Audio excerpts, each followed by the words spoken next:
Hello, everyone, and welcome back to the Erasmus Expeditions. We are here with session number 5 of our fantasy western campaign titled Thunder Ridge. Tonight's session is titled Boomtown. This takes place in a homebrew world of mine called Caldera, which is very much inspired by both the western genre as well as some heavy doses of fantasy kind of mixed in. So it's been fantastic so far. I'm really excited to finally be getting back to this. It's been about 2 months since our last session, so I'm very eager to kind of revisit this story and touch on where we kind of left everything. But before I do, I'm going to give the same warning that I give on the beginning of all of my games, and that is if foul language, immature subject matter are a problem for you, then this is not a good channel for you to be on. So goodbye. But if those things do not bother you, then come on in. The water's fine.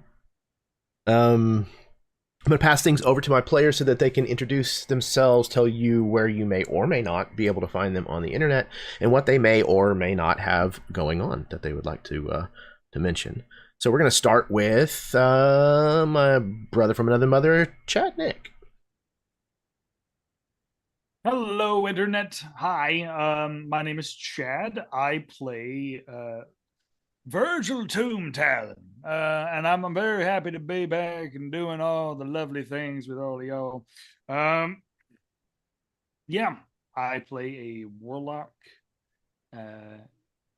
of the Gallow Tree, and I'm really excited to get back into this game. I miss you guys very much.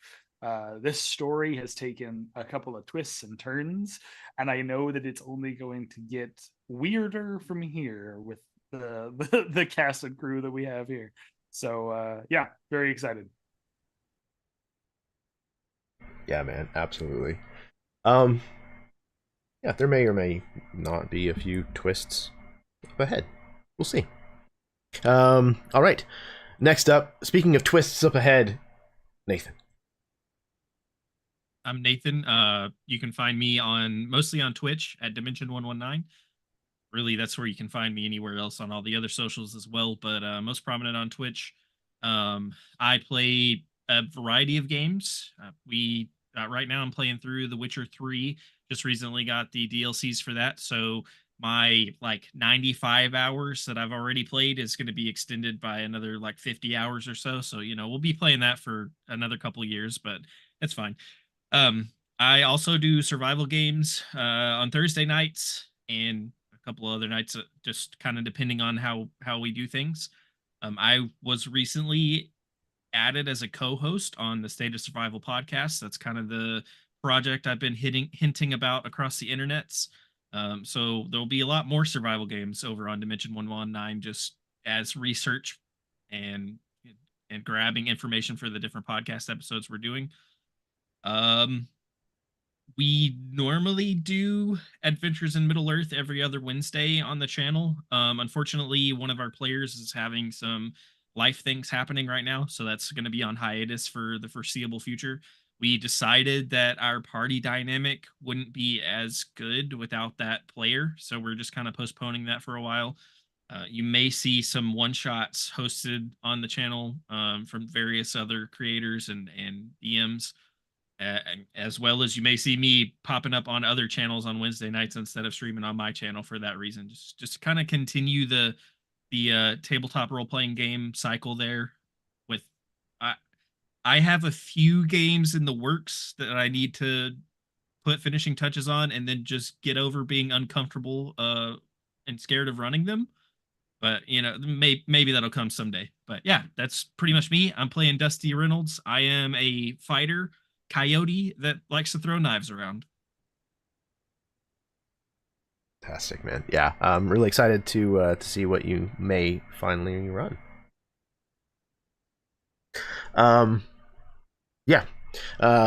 Next up is Todd.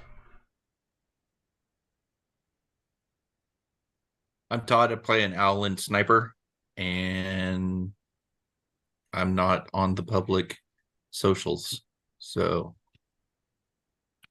absolutely no problem. All right. Next up, we have Glenn. Hey, I'm Glenn. I play Solomon, a Fennec Fox, Kobold Wizard. I also am on the socials as a lurker, not a poster. So if you want to catch me, you can catch me in the club. That's about it. Other than that, looking forward to how the game goes. Catch you outside. No, man. Yeah, I'm excited to be getting back to this. And last but certainly not least, speaking of cashing you outside, we have other Chad. Be me. I'm inside today though. For now. Um, I am playing Lucky Lass, and I am an artificer, as you may see. And I took both the race and the class a little differently. And where you can find me will hopefully be in like a doobly-doo or something like that down below. Other than that, make sure you check out Jeremy. If you ever want to get into one of his games, he is up for hire, just to let you know. And you could even like coerce him into playing a setting or something that you want him to play for you because it's monetary, right? So, but anyways, if not, if you want to play in another way, you could always check out Absolute Tabletop in various forms of social media platforms and get into games like this yourself, or I don't know, maybe even run your own. And that's it from me, from Chad. And well, in these parts, I'm known as the other Chad. And that'll be all. Thank you. Yeah, man, thank you for the shout out. I appreciate it. Most of the links that you hear people mention should be found in the description of this video. If it's not, please just holler, and I will make sure to make it a part of the description. But yes, yeah, you can find links to reach out to me, have me run a game for you, like Chad said. I am currently running a Vampire the Masquerade game, which is interesting because I've never played the game before. So I'm learning as we go, and we had our first session just the other night here on the channel, so you can check that out if you're hanging out here anyways. Okay. Do you know what else you can do? You can also go buy super cool merch like this. Yes. From Jeremy. Yep, we have a merch store, and I think their link for that is in the description too. If not, somebody say something to me, because it needs to be.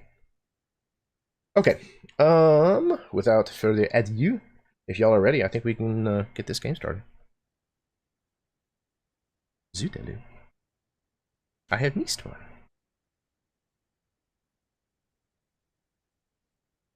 For the most part, the mountain pays a person no more mind than a dog would a tick that lives on its back. If you keep your presence small enough, the mutt may not even know you're there. But if you bite too hard, dig too deep, or stay too long, when you make too much of a fuss, that's when the dog decides it wants you gone. It'll shake and bite and scratch and roll on you. It becomes personal. The mountain doesn't care about your ambitions or your desires, your hopes or your fears. It barely gives you a second thought at all. It just wants you gone. And the longer you stay, the longer lengths it'll go to just to shake you off its back.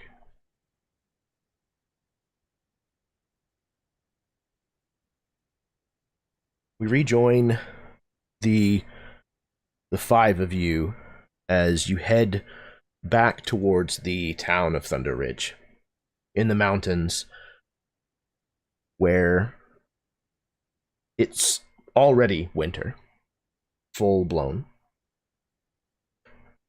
The snow is coming down around you, and it's making your passage back take a little longer than you had expected. As we kind of find the group of you trudging your way back, I know we have talked about this a little ourselves, but for the sake of the audience, who has the skull of Aptun Kone? And have you attuned to it yet?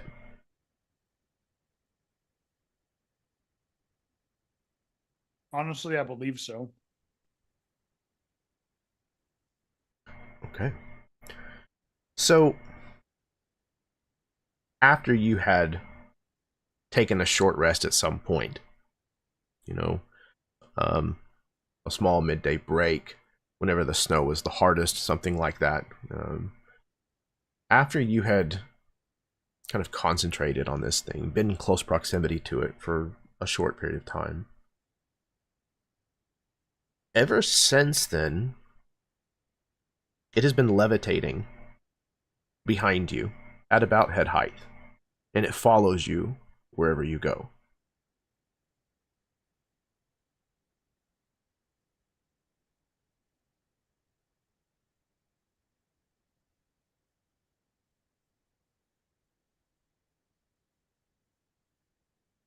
So I think we're riding along on our trail, and just like a specter following behind, it just sort of like looms in my periphery every so often, bobbing and weaving around in the general vicinity.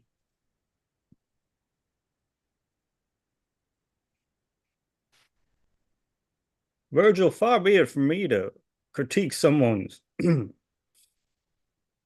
chosen attire, but that's mighty damned unnerving. Well, I'm already mighty unsettling for most folks. So I imagine that floating skull will only keep them even further away from my feathers, which partly I don't tend to mind. Ah, we've chosen to lean into it. Interesting. Well, I can't imagine that, if you pardon the expression, a death bird with a skull floating around it isn't going to cause any trouble at all. Oh no, I don't think that will cause any trouble. Not one bit. He looks over to the skull. Quick question. I have an ability as as a warlock. One of the features I have is, where is it? Eldritch Blast. Yes, we know. No, That's all that warlocks can talk about. Hey, don't mock my Eldritch Blast. No, I have awakened mind. It means I can telepathically speak to any creature within 30 feet. Does this thing give off a voice or anything additional? It does not. It does not qualify as a creature. Okay. Though it does tend to move like, again, like as you're moving forward, it follows you, but the way that it bobs is like the gait of someone walking. It's just, okay, yeah. there isn't the rest of a skeleton. Yep. And then when you stop, it stops. And like where you tend to look, it turns and looks as well. But it has no other like personality or any kind of indication that it's alive. Okay, I have to look at the card. I have to look at the card. Yeah, I got you. To see to see what the. I got your Pokemon right here. Exact. Yeah, give me my Pokemon card. Yeah. The Skull of Optun Kone. This skull requires attunement. Once a creature attunes to this item, it follows them, levitating at head height. While attuned, the bearer of this skull gains advantage on initiative rolls. In addition, the bearer of this skull may cast the Blink spell once per long rest. And the caveat is that you do not go to the ethereal plane. You instead go to the spirit world.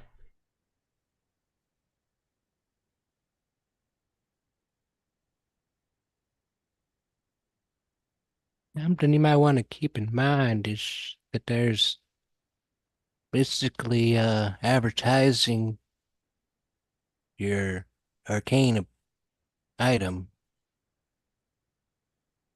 everywhere you're going. Yeah. I mean, I could. shove it in a bag and tie it to my satchel here, but it'd be nothing more than some sort of floating balloon. I mean, it might help, I suppose. Kind of looks over at the skull.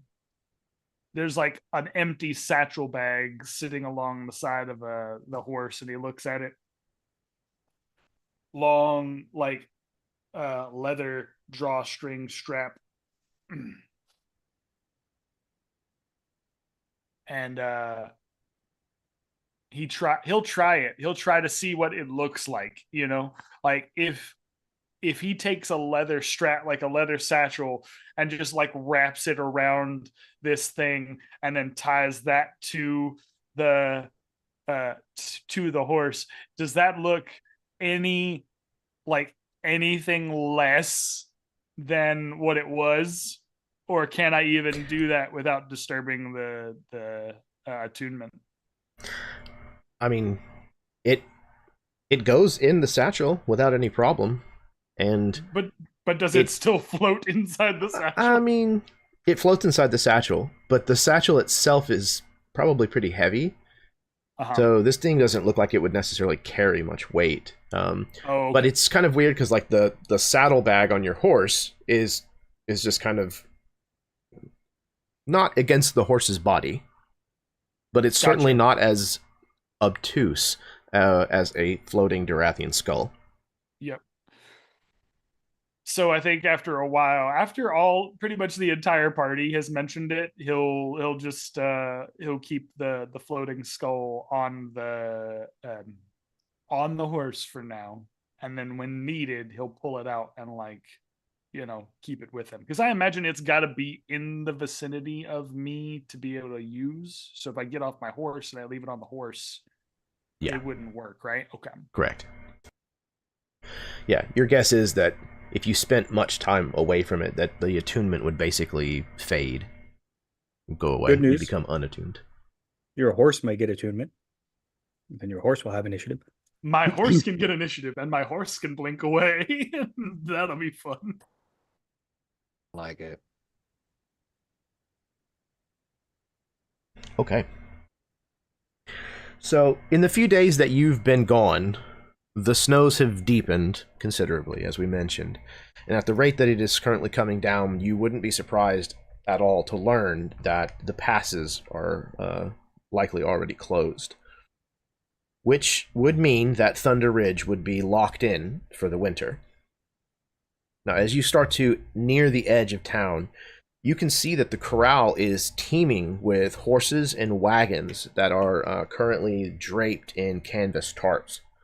It looks like the population of Thunder Ridge has almost doubled in your absence.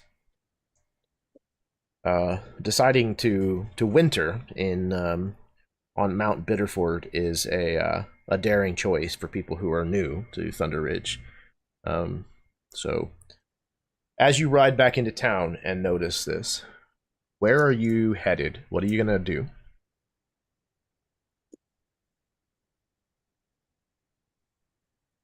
Jeremy, how long were we gone from the town? Like, estimated time? How long were we gone? It's probably been 4 to 5 days at this point.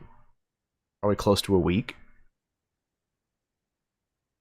Well, hell, boys, look, we've been gone for a week. And this place booms.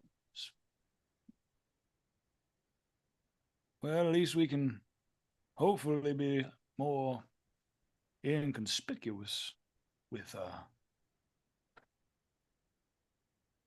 rather large group of folks coming in and out.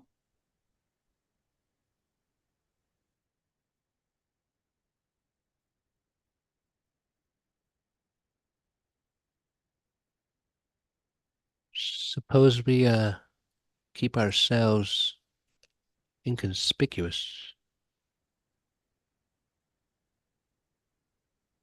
Well, I Wonder suspect we go back to the bar. Then the saloon seems to be where most people would assume we would be.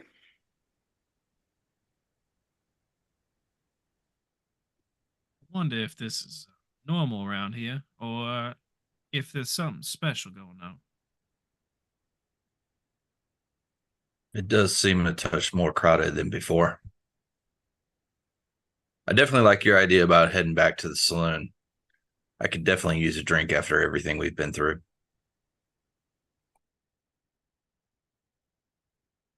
As long as it ain't tea, I'm down for it.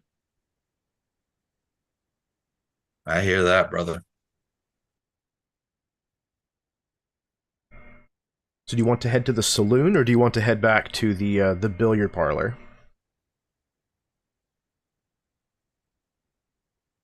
The billiard I was parlor is treating where y'all that had as kind one of and the gone. same.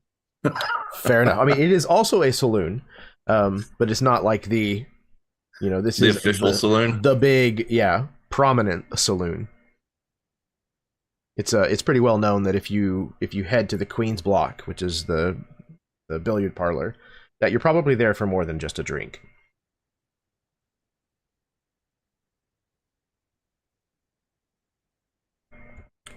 Okay, to the Queen's Block.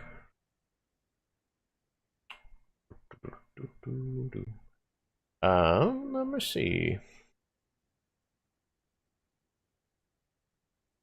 You walk back in to the Queen's Block, and Queen's Block saloon and billiard room. You find it much the same as you left it. However, it is more crowded than it was whenever you left. There's definitely more patronage that are playing various different games of chance with one another, drinking at the bar, and carousing with the ladies who frequent this parlor. As you enter, the owner, Ellis Armstrong, kind of gives you a weak wave from behind the bar.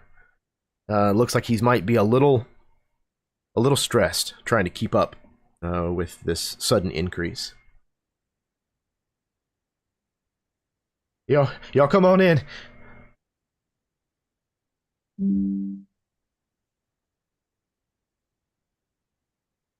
Been gone a while.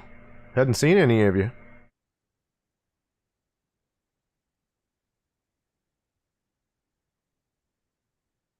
We were out doing a little trading, and Dusty's gonna look for one of these games of chance that might have an empty seat.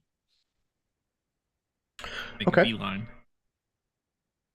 Yeah, it's probably more along the case of somebody has cashed out because they didn't exactly have a good time. So they kind of get up frustratedly and take the little remaining money that they have, kind of storm off, leaving an empty seat.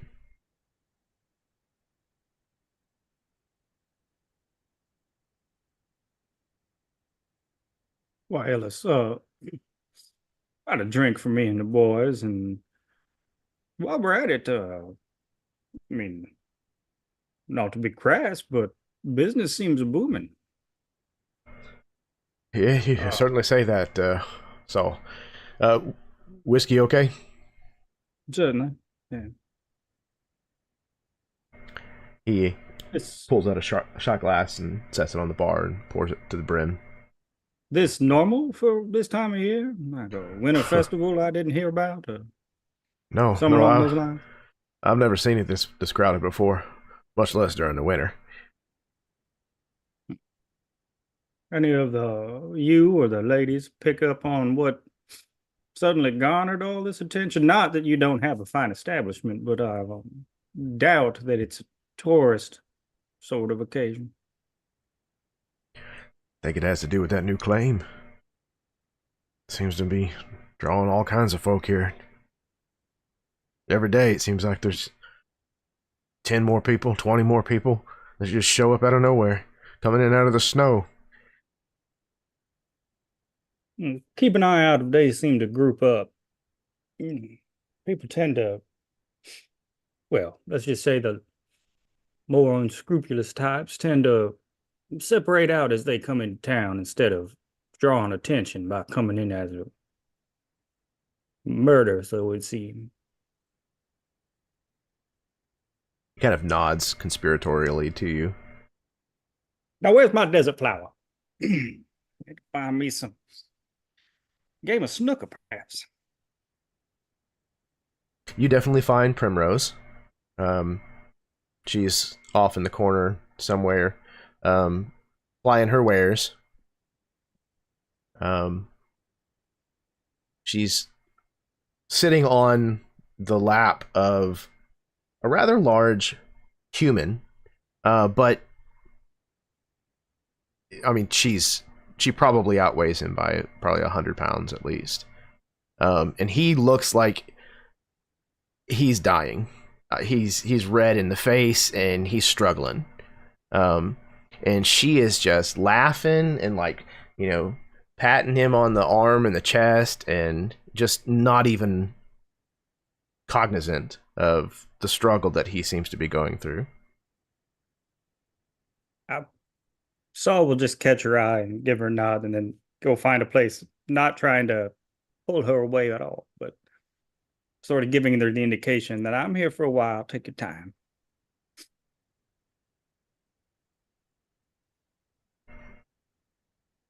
All right. Sounds like Dusty is looking for a game of chance. Sounds like Saul is waiting for a social visit. What are the other three of you up to?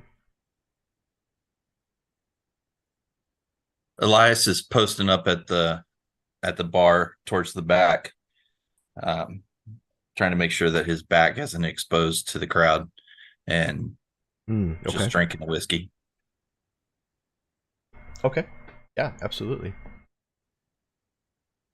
You can find a place that's you know, there's a stool that you can hunker down on that kind of faces the majority of the rest of the room, as well as the front door.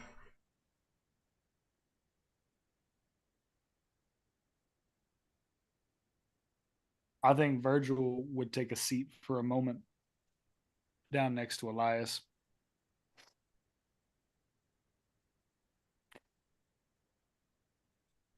Well, this week we learned a lot about each other, I imagine. And y'all learned a hell of a lot more about me.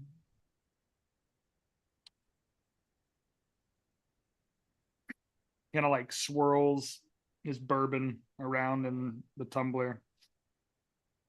And then very much bird-like dips his beak down into the bourbon and looks over to his friend.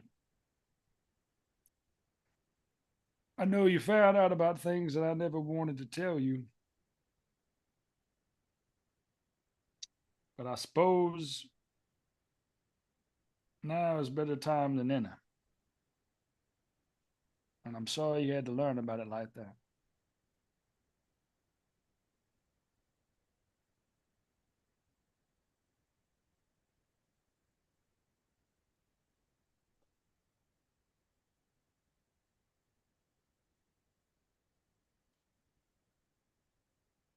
We're okay though, right? You and I?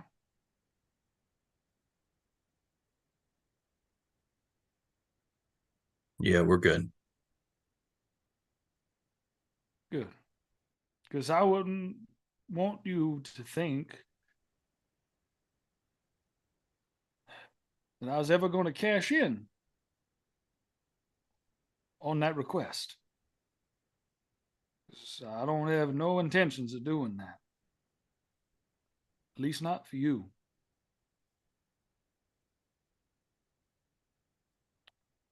He kind of like extends a wing out and kind of like pats the back of your back.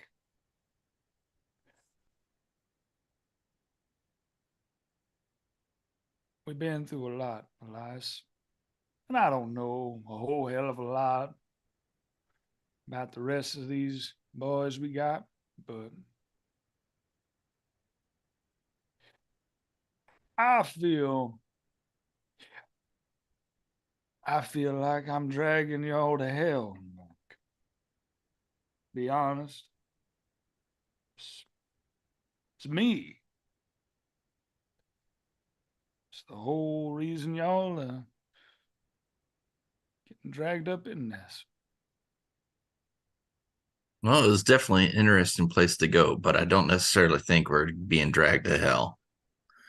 And you and I, like you said, we've been through a lot. And when it's time, it's time. And if it's going to happen, it's going to happen. And I'd rather it be you than anybody else.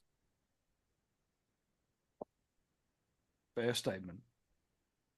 He holds the bourbon up and clinks his glass. Now, how about you?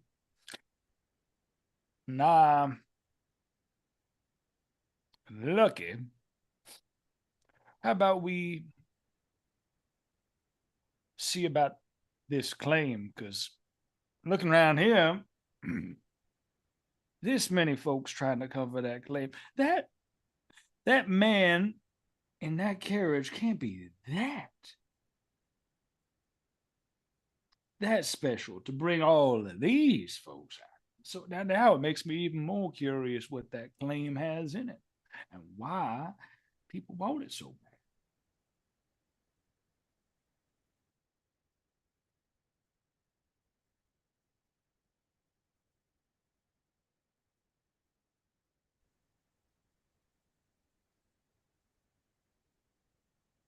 All right. Dusty, let's see how you do this time around.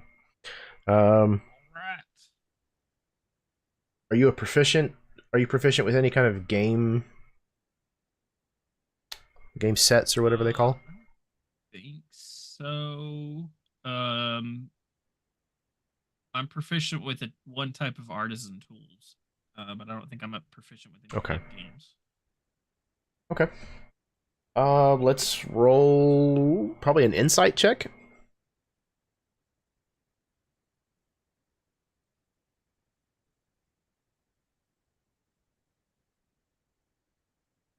Sorry, my eyes are getting old. I can't read that small print. I gotta zoom in. No worries. Oh, good. That's one of my good Oh, stats. It's yeah, only yeah. -1. Excellent. Oh, okay. Well, good. Wouldn't want you to struggle. 16. All right. 16 is pretty good. Okay, you end up making. Let's see. Let's do that. Oof. Okay. You end up making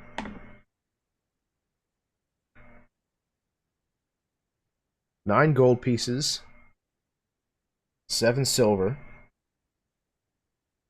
and 7 copper pieces. Too Not a lot. shabby at all.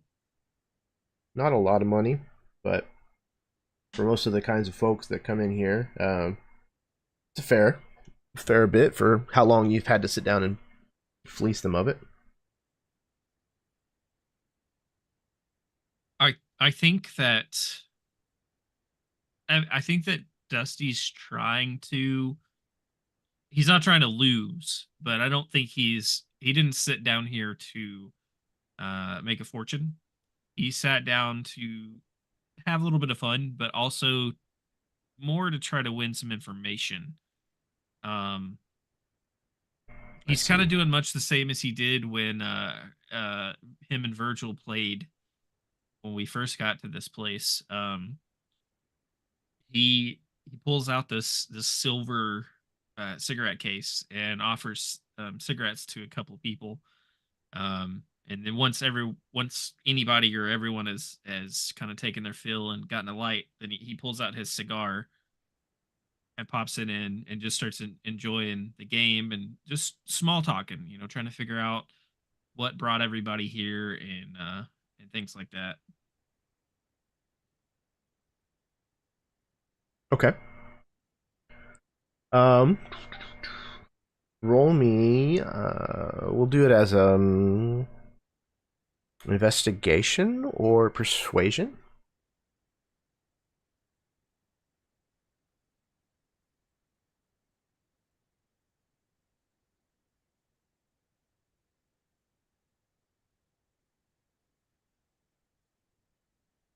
I think you were muted. It's going to be an 8 with investigation. An 8, okay. So they seem kind of friendly and talkative and stuff like that, but as it becomes clear that you're winning, a lot of them either kind of like double down on their focus, or they get a little hissy about it, and they don't seem to be as talkative as you might hope. Maybe you're playing a little too well. You overestimated their capabilities, and you still end up, pulling most of the pot. Okay. It sounded like there was also just some general trying to tap into the grapevine, listen in the rumor mill going on with the rest of the lot of you in the room. Is that correct? Dropping eaves. Okay. So anybody that wishes to do that can roll a investigation or perception if you're just trying to overhear.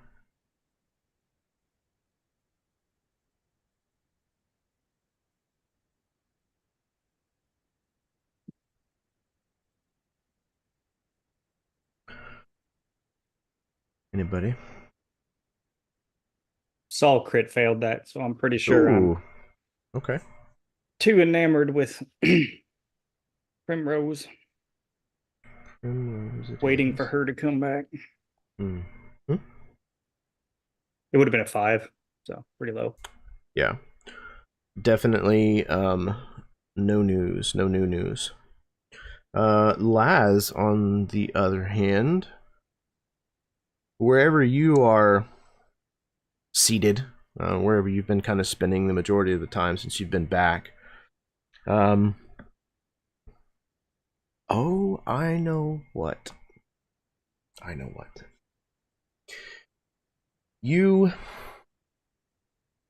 You find at some point a gentleman who has been standing at the bar, kind of leaning over. His hair's kind of unkempt and a little dirty. He's got pretty significant mustache. He's just been kind of sitting there leaning over the counter drinking. But you realize something about what he says when he turns towards you a little better, or maybe the way he moves. You recognize him.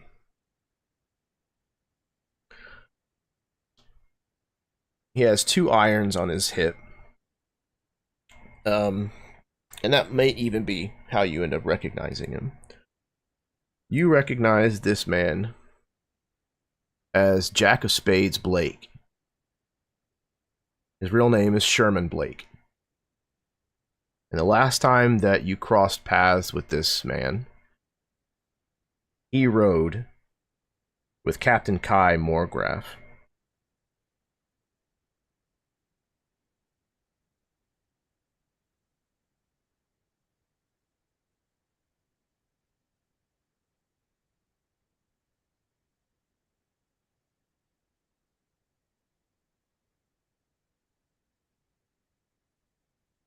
Yeah.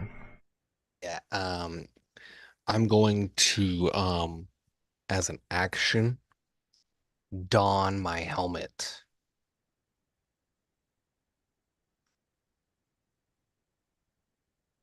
Thank you. Okay.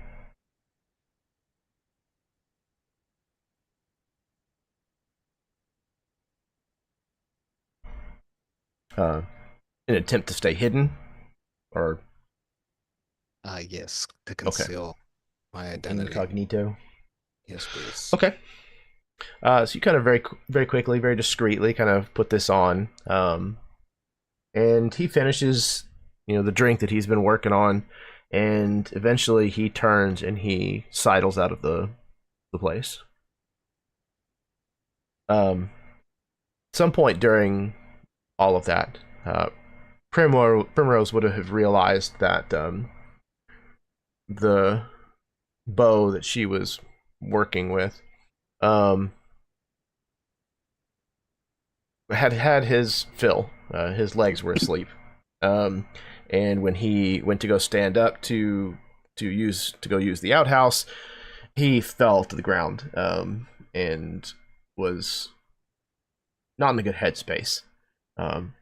So she made her apologies, and then kind of made herself scarce from his general area. She kind of looks around for a second, trying to find where you had kind of gone to, and then she will make her way over to you, fanning herself. Well, hello, Saul. Primrose, my dear, you seem to have made that man weak in the knees. Well, I have that effect, but it seems as though you have finally returned to me. I thought you left for good. She kind of slaps you with the folded up fan. Oh, never did I mean to do you any harm, my dear. No, my last business took me away, but it was a profitable venture and one that I look to make again in the future. But it seems like this little burg is quite hopping at the moment. Why don't you sit down here and let me curl on up and you spin a yarn about what's going down. She sits down. She says, "Did you say profitable?" Well, a little bit for me, but more so for connections and whatnot. Oh, dear, I thought you might have brought me something nice. Oh, I've got plenty something nice for you later on. I assume you're free this evening, but don't want to necessarily take all your time right now. I mean, not with so many interesting new faces around. I see. Yes, there's been quite a few people who have come to town lately, but none of them are quite as interesting as you are. Oh, she literally boops you on the nose with her finger. Oh, you make me blush. But I do believe that I'm quite interested in what's going on with all these people here. Seems, well, an odd time of year to visit, I would think. It is. Right before winter, that's most strange indeed. You can't pay most people to stay through winter here in Thunderridge. Can you blame them? Well, I see plenty of reason to stay. Boop her back on the nose. But, she goes, "Oh, you." She shakes her head, laughing. Do hope there are provisions plenty for everyone. Now, I'm not a naive man, as you well know. I'm certain that you're applying your trade to the best of your abilities. Perhaps as you continue to do so in these next few evenings, you keep an ear out for anything that old Saul might be interested in, and why don't we find time to sync up each night? You want me to spy for you? Not spy, my dear. She says bluntly. No, I just simply want you to remember that there are multiple ways to make coin, right? And sometimes you can earn double while having fun at the same time. Very well. So I will keep my ear to the ground for you, but you had better buy me a beautiful dress. Oh, most certainly, my dear. We shall go ourselves to a haberdasher as soon as we can. On that note, though, I do have to press one more favor from you, my dear. Can you shield me a bit while I curl your hair a little and just try to keep me out of the eye of those around for about 10 minutes? What do you say? Happy to buy you a drink and make sure you're accommodated. A private room already?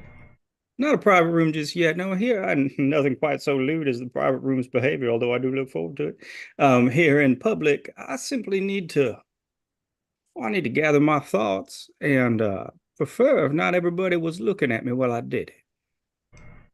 I understand. Well, you just curl up right here in Mama Primrose's lap. Well, most certainly. I might say some things. Don't you worry about that, my dear. You know I am enamored in your eyes. And while she's blocking me, I'm going to go ahead and cast Detect Magic as a ritual. to see if I pick up on Alright. anything in the 30 feet around me here in the sphere, 30 feet around me here in the room. Okay. You cast your ritual, and then you kind of cast your eyes around the room. Virgil, is the skull of Optumcone still out in your horse's saddlebag? Oh no, I would have taken it off, but it would still be in Okay. a bag or a satchel. But it would be Okay. It would be in a bag or a satchel, but Yeah, it would yeah. be on my hip like a gun holster. It would be on my hip space, Okay. you know. So that obviously gives off an aura, whenever you look that direction, Saul. And you see a few other items kind of throughout the room that catch your attention. It might be a ring on somebody's finger. It might be like the grip of a 6-shooter that you see protruding from the holster of another individual. But most of it is fairly weak. It's not a strong aura, strong radiation, if you will. Awesome. I'll message Virgil the things I see. Nothing alarming, Virgil. Just keep an eye out on the room. May let Dustin know some interesting little trinkets to pick up if he can get a game going the right direction. Other than that, I think I might see if Ellis needs any assistance or if the back room's still available.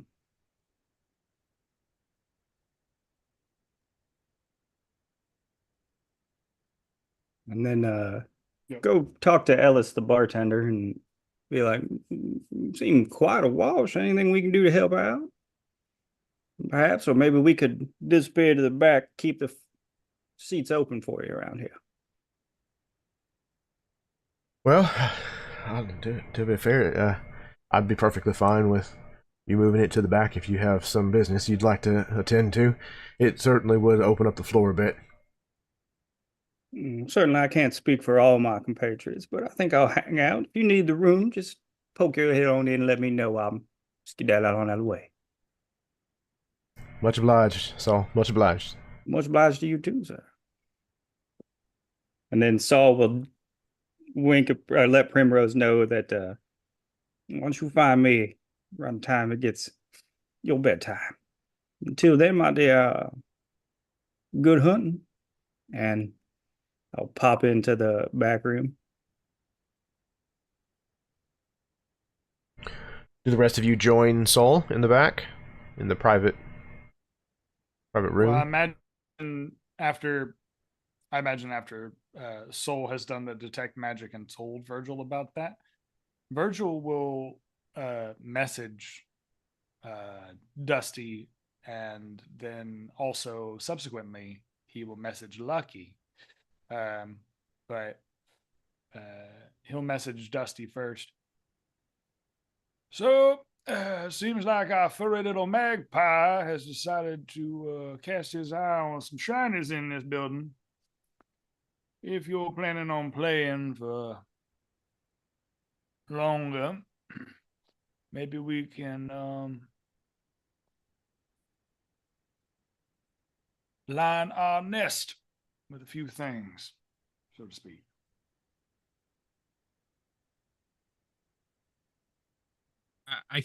Dusty's sitting there. He's about to the end of a cigar, and he kind of sees Soul go to the back room, and you can tell that he's about to get up. He's about to maybe finish this hand and get up and leave, and head to the back room. And then he gets Virgil's message. And then he pulls out, so he proceeds to pull out another cigar and light it up and crack his knuckles. All right, fellas. What do you say we get serious now? And he's gonna start dealing up another hand and try to raise the stakes a bit and see who's willing to go where, and see if he can't intrigue some of these people with shiny bits to to start handing them out when their pockets run dry. I think on that note too, Virgil will take a glance over. He's like perched on a stool, you know.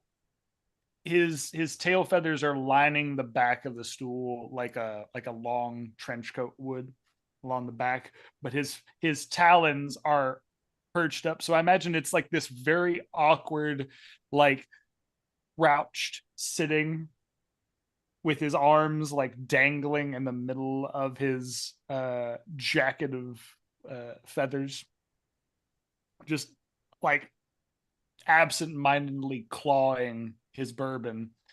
He looks over to Lucky. Say now, soon as that man came in, he put that mask on quick as a flash. Gotta ask myself, why is that now? You okay? You need us to go hunting? Because I will. I ain't got nothing to do around here. I'll go hunting right now if you want me to. Is this via message or out This loud? is message. Oh, I know. I ain't doing this out loud. This is all, Okay, this is cool. all Screaming it. message. Just double Hey, checking. why don't you put Double that checking. hood on? Since it's via message, buddy. his voice would sound much different. And Oh yeah, no, it's creepy as shit. Like when he messages people, it's creepy as shit because it doesn't sound like it sounds like him, but I imagine there's like undertone of like just dark ass magic and shit. Yeah, 100% believe that. you hear like at first he's having a conversation with himself in his head, and then he realizes that there's like another voice there, and he would respond to you, and he would tell you that there's some good news and some bad news, and that the good news is that he does identify that with that person. He does identify that person. The bad news is he's concerned that that person identified him as well and might be going to say something about it.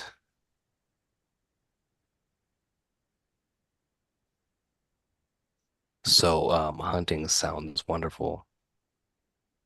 Well, now, Lucky, that sounds very unlucky, and I don't think we want to be getting ourselves recognized. So, how about we go in the back, so when everything is all settled and copacetic, and we go out and do some hunting. Maybe you and I. They don't need to get involved. No need to dirty their hands, but you and I certainly can, if you like. Well, I never had hands, but I can dirty these. And he's got his gloves, his metal mismatched gloves that he'll show. Like from across, I just imagine this helmeted bunny just like show like it's just such a cool vibe, dude. Just such a cool vibe. Yep. He'll down like cock his head all the way back heron style and just like dip the rest of the bourbon down and kind of slam it on the counter. He looks to Elias. If you're down for hunting season, our friend might need to do some hunting. Now, we are in a place of business, so let's keep it professional and try not to arouse suspicion.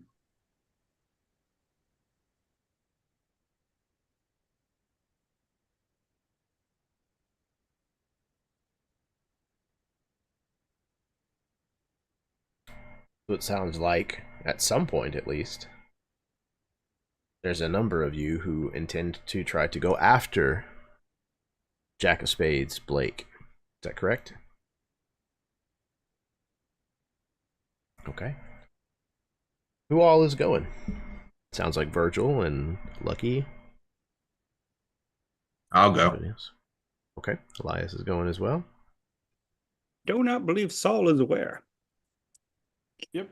That's why I was saying that we might go check in with you and be like, actually, we have a little bit of business to do. So if you have some Oh, other business to tend to, we'll be back in shortly. you need any help with that, Virgil? Or you? Well, I imagine it's only one man. How hard can one man be to track down there, Saul? Well, not. It's a crowded town right now, but I It, imagine you have the skills you need. You'd be fine. But it's a crowded town loaded with snow, son. There ain't very much that they can do.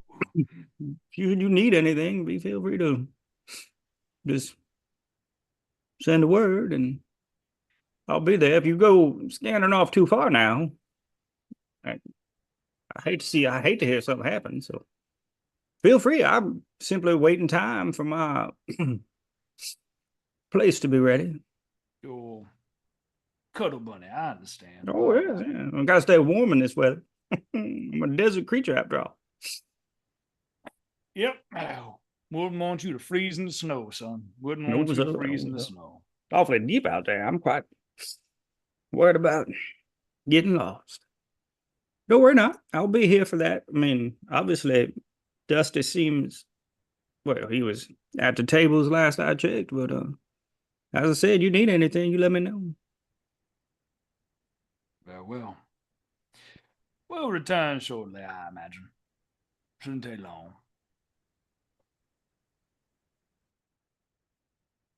Okay. Dusty, you staying behind to earn some coin and or possibly other things? Hey, yep. Preferably other things eventually. I'm hoping to shake this place down, so to speak. Okay. So let's go ahead and let's resolve that with a roll. Let's see how you fare again. Are you intending on playing straight or trying to cheat? That's a good question. Well, now that you ask. I did say things were gonna get serious, and I believe I did start dealing. So, I think that at some point, Dusty would probably have to resort to a little bit of sleight of hand. All right, then let's make it a sleight of hand roll.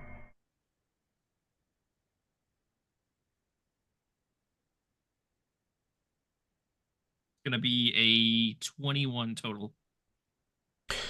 All right. So you are making circles around these individuals. You absolutely get one of them to a point where he has put his 6-shooter up on the table as collateral, and it is the one that was indicated to you by Soul.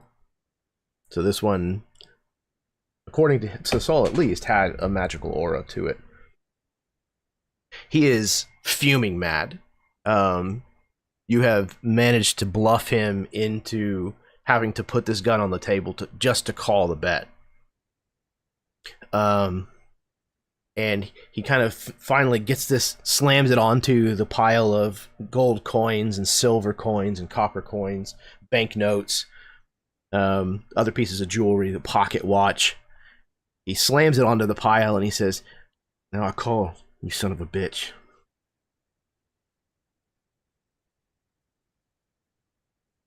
I do declare, don't go spoiling the hand, now, friend. Let's see what cards you got. He kind of stares at you, narrows his eyes under the brim of his hat. He lays him down on the table. 3 of a kind. 8s. Well. See, that there's a real shame. And Dusty takes the cigar, um, out of his mouth, and I imagine this guy's got a drink in front of him, and he drops it in his drink, and he lays out his cards, I've got the 3 of a kind as well. 3 aces. You fucking cheater! He stands up and like the chair flies backwards and he reaches down to his hip. And then his eyes dart down and realizes that his gun is sitting in the middle of the table. And Dusty's And he goes to try to hands on scramble. it. Yep. He goes to try to scramble for it, but I think Dusty's already got his hand on it. He's What are you not doing? aiming it or anything. He's just, his hand is over the top of it. And I think that as he jumps and reaches for what should be his gun and then realizes it's on the table, I think Dusty actually takes this guy's drink that he just dropped his cigar in, and like as he slides back down into his chair, slides that whole pile with the revolver on top, slides it over in front of him and just downs that drink with the cigar in it, leaving the cigar in the cup, sets it on the table. Now, I don't think I would be causing any trouble in here if I was you. I don't think you want to be on the other end of it. Yeah, you Now, hear you the could sit back down and keep trying, see if you can scrounge up any winnings. Or you can take your leave, sir. there's a moment where there's a silence and you hear the cocking of a breakaway shotgun from behind the bar, and Ellis, the barkeep, has drawn down on this individual as well. He kind of looks to you, your hand on his gun.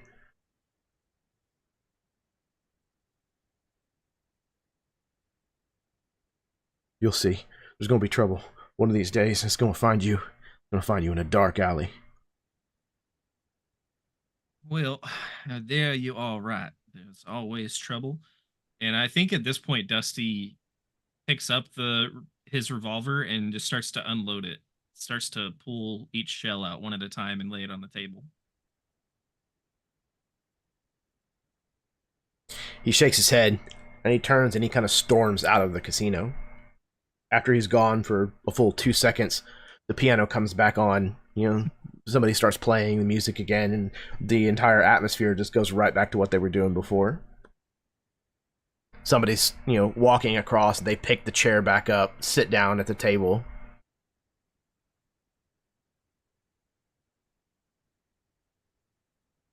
Okay. The 3 of you head out of the Queen's Block and head further into town, where you can see the back of the Jack of Spades, Blake, heading down the boardwalk out front of the buildings.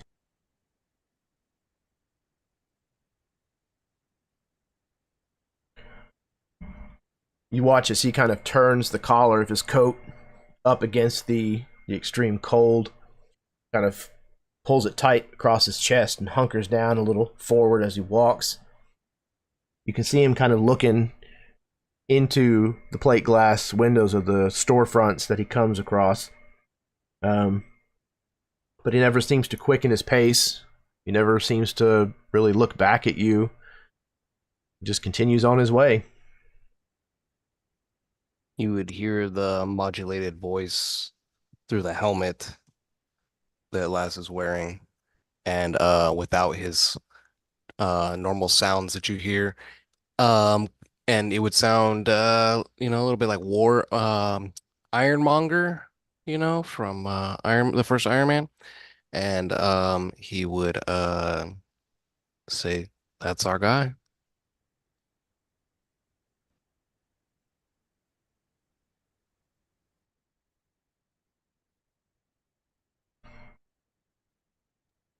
You So I think Go I ahead. think the plan is just to sort of tail him to see where he's headed. And then if we can find a secluded space to interject with him, then at that point we might do that, because we don't want to. The thing is, we do not want to cause suspicion in town. We've said that, we know that. We do not want to cause any problems in town, because also we kind of want the sheriff on our side. So the more discreet we can do this, the better. So I imagine we'll just walk down in the same direction, and then just sort of follow him until we get a better vibe of where he's going. Okay. Each one of you, please give me a stealth roll. You can have advantage on this roll. Keep in mind, if you are wearing armor that gives you disadvantage, that would apply as well. And I'll be following from the rooftops. Okay.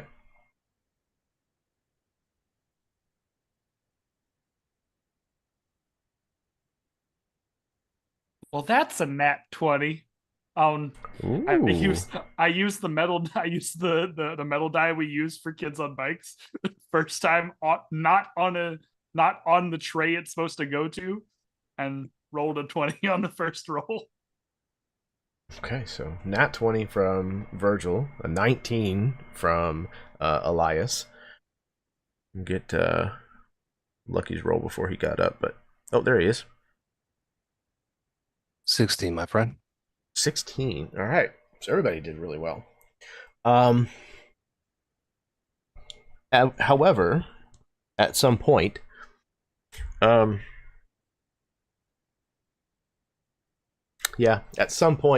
somebody coming out of one of these stores almost runs into the two of you, Virgil and Lucky, and kind of stops. Oh, sorry there, big fella, he says to Lucky.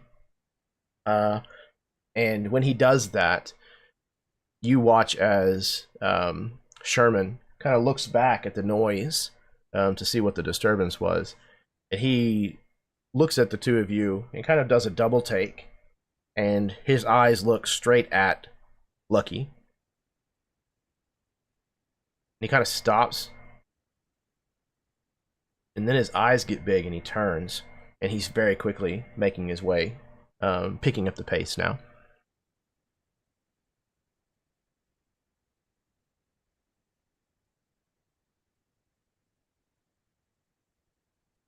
You might recognize the device on my chest, but he should not be able to recognize this armor. Nevertheless, I will start running instead of walking, or quickening my pace as well, maybe even a little bit further. You notice he kind of comes down the staircase on one building, and instead of going up the staircase to continue along the boardwalk across the front, he cuts between these buildings and makes his way back off of the main street. When you get to that point, you can see that this has a road, more or less, it's wide enough for wagons and horses to go through, and you can hear the farrier's hammer on the other side, the blacksmith working on horseshoes and nails and things of that nature. You hear that kind of ting ting ting ting ting ting ting ting as they're working back here, where there's quite a bit of open space behind these buildings. Hey, Jeremy. Yes. Just a quick question for you, sir. I might have an answer for you. Mechanically, I realize that I have story-wise kind of crippled my bird a little bit, but even though I cannot soar like Icarus, is there a possibility of being able to glide from higher perches and then down to lower levels? I mean, in theory, yeah. In theory, you have wings. There is something. Yeah, I kind of wanna, as he's going down these stairs and going through these like back alleys and twists. I imagine it's like a chase, right? But as he goes down the stairs, he'll get down there, he'll keep going. I would like to launch off from the top of the stairs and then glide down as far as I can to either like keep pace with him or try to get in front of him before he can kind of skate away from. So just from us. just to clarify, the boardwalk that y'all have been on is like Mhm. a foot, 2 foot off of the ground. So it's not a Okay. very high elevation that you're on right then now. never mind. It's I heard you saying stairs, and I thought yeah, you I'm went sorry. down, Just like 2 or down a 3 level. steps. Yeah. Okay, So no worries. you know, like It's in a not like western town long- where they have the Oh yeah. like basically the wooden sidewalk, and then Yep. between some buildings it doesn't extend to connect. It there's 2 staircases that face each other, but they're Gotcha. 3 steps each or something. Itty bitty spots. Right, Okay, right. never mind. I had a visual of him going down a set of stairs and then reaching a boardwalk space. So you're all good. So if you wanted to try to get up onto the roof, then you could probably do Yeah, that. yeah. Okay. I would like to, because I'd like to try to get up onto the roof and then come down on the other side if that's possible. Okay. So at some point you kind of duck, to a building that has like a side staircase that leads up to a higher roof, and you're able to clamber up on top, where you can see Elias already is, flitting from building to building. What are Lucky and Elias doing while Virgil's kind of climbing to gain altitude? I'm trying to keep up with Mr. Jack of Spades as best I can. All right. Keep an eye on him and try to catch up to him. Mm-hmm. And I'm keeping an eye on him and keeping an eye on the other two, trying to see if they're signaling for anything or, if action needs to be taken. Okay.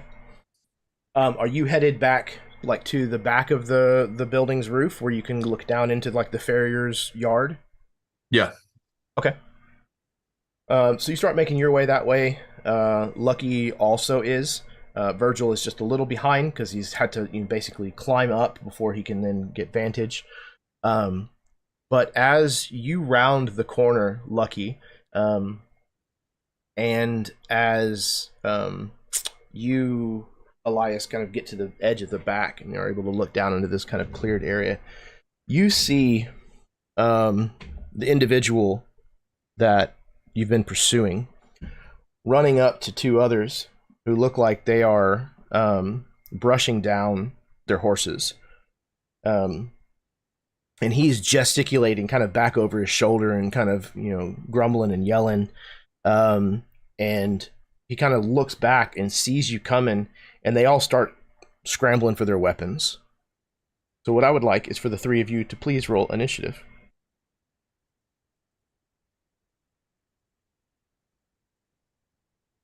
Do you have a advantage on Chad if you don't remember? Oh, I do. Yes, thank you. So I can roll again. Okay. Ooh, let's go.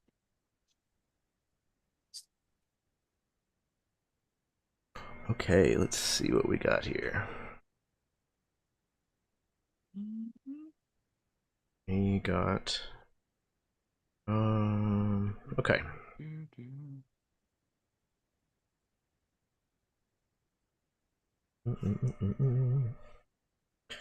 Lucky got a 24.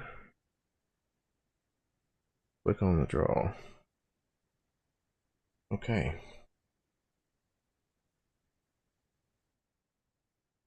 What have we got? Virgil's a 17. What'd you get, Elias? 17. 17 as well. The 2 of you, Virgil and Elias, please roll d6s for me.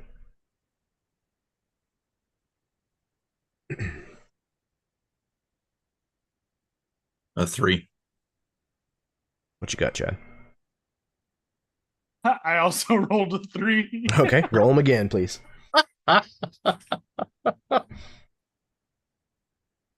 That's another 3 for me.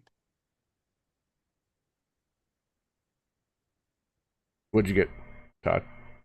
I got a 3. Holy shit. No way. Yeah, that's what I'm saying. There's no way. We Did you go on with a the second exact- d6 roll? we No. go at the Let me exact roll same again. time. Yeah, roll it again. Okay. Yeah, we go at the exact same time every time. Bang, bang. I got a bang, 2. Okay, so like a hair faster. Elias will be on the draw. Okay, first up, however, is Lucky. Lucky, you have rounded the corner and have seen this kind of unfolding in front of you, and it's very obvious that that there's about to be a gunfight. Am I able to tell by the silhouettes or anything what these other two people are, or two things are that are unhorsing? One of them looks to be an elf. The other one looks like a human. So Okay. two humans and an elf, including the Jack of Spades.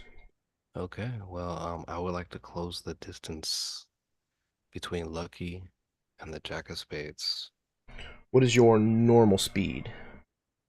I believe it's 30. Is it 30? Okay. Yeah. Okay. Let's do it this way. Roll me an athletics check, Ooh. and this will be from where you were trying to basically run to catch up to him. Okay. It'll kind of determine on how far away you start from him. 16 with a -1. 15 total. Okay. So yeah, I would say that he's within your normal movement range to be able to close with. Okay. Well, with my shield up in my elven hand, my orcish hand will start cackling with electric energy, and I will try to bring down my thunder fists onto Mr. Jack of Spades and see if I can ruin his day. And I believe, if I look it up, double check.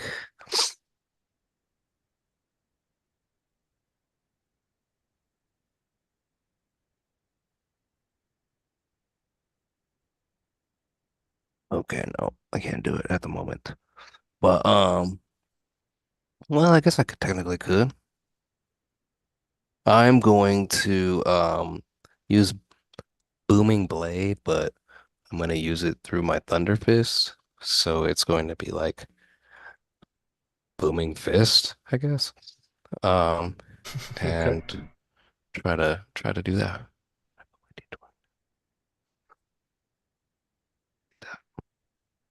There it is.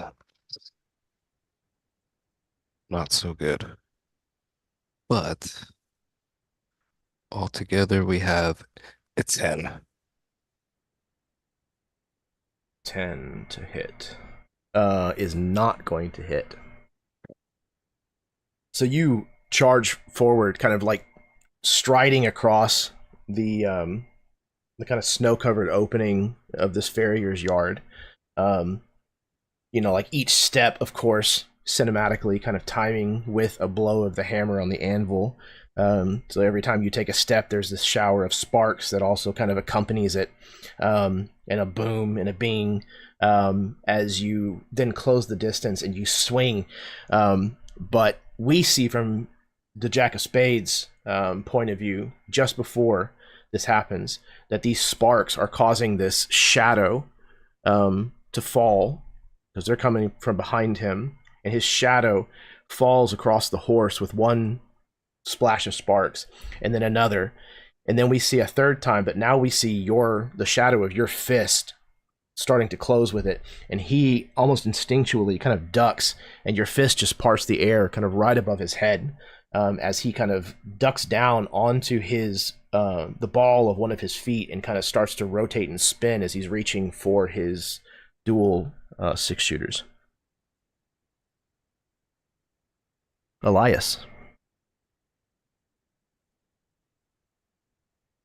Let's see.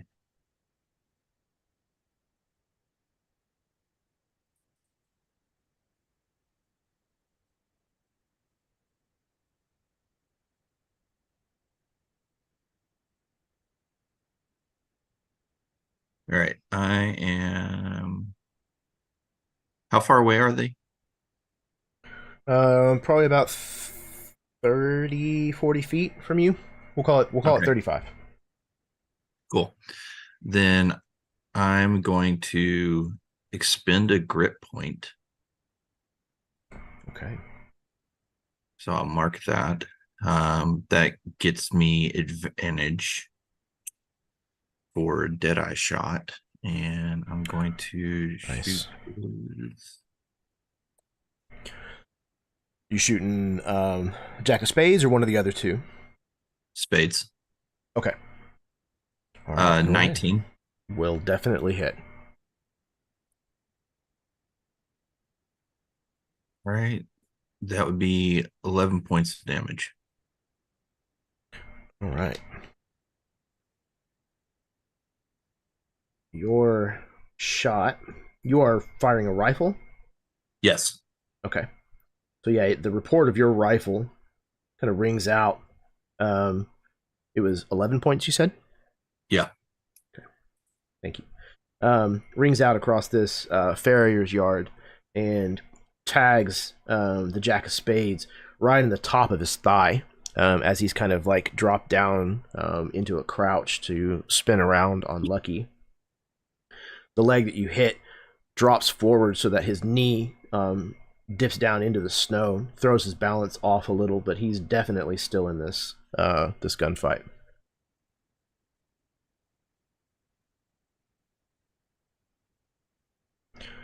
And that'll bring us to Virgil's turn.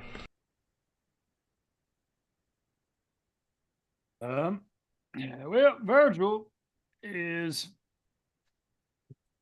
up on, I imagine he's up on the building with Elias at this point.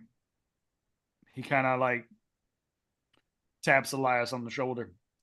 Remember, we are the good guys right now. Elias, let's try not to cause too much of a commotion. And he then will look down just like a fucking gargoyle. Like a fucking gargoyle at this group. Do the other men look like they're pulling their guns now too? Absolutely. Yeah, both of them look like they are reaching for shotguns. Cool. That are kind of in the I don't remember what they're called, but the holsters that are attached to saddles, like on the side. Okay. Well. Here's what I'm gonna do. Yeah. Hell yeah. First of all, let's start this way. I'm gonna do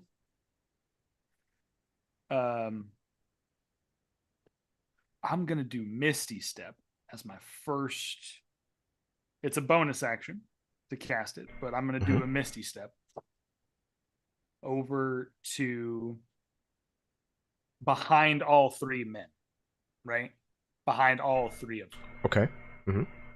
And then I don't remember, is Thorn Whip free to me because of the fact that it's my Eldritch Pact with the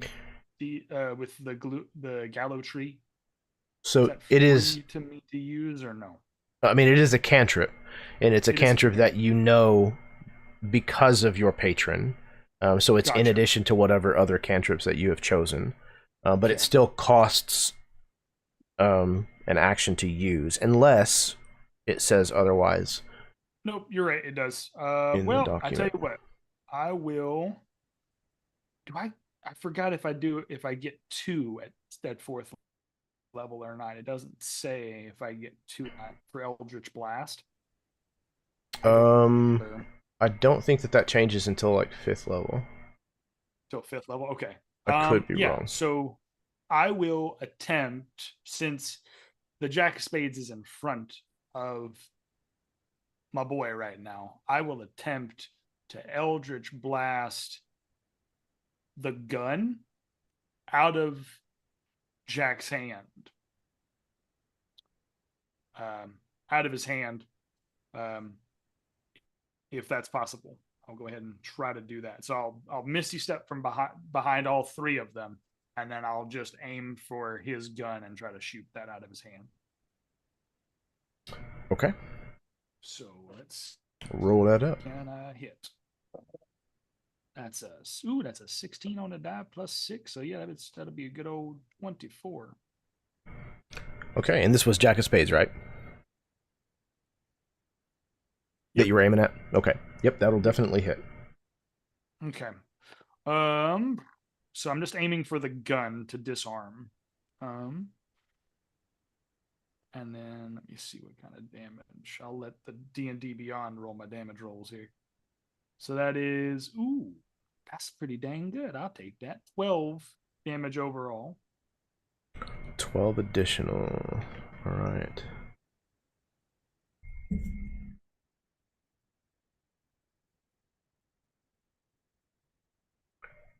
Okay.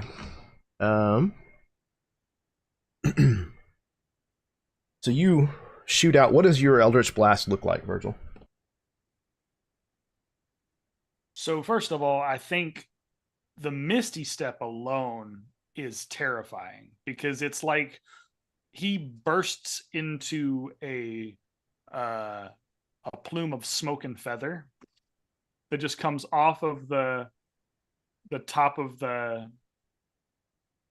this roof here, and then behind them, same exact thing. A plume of smoke, a plume of feathers, and then all of a sudden he like unfurls the wings, aims one of his talons, and this, I want to say like a purple, almost like sunset ichor just comes out of his finger, like, and toward the gun. All right. Yeah, it shoots out, whip crack fast, kind of slams into his hand that's holding this this gun, and he recoils in pain, opening his fingers, which drops the pig iron straight into the snow at his feet of that hand. Okay. Where did you Misty Step to? I'm now behind the two other gentlemen, like near That's the right. horses. Okay. And How far behind away the are two you? Other gentlemen.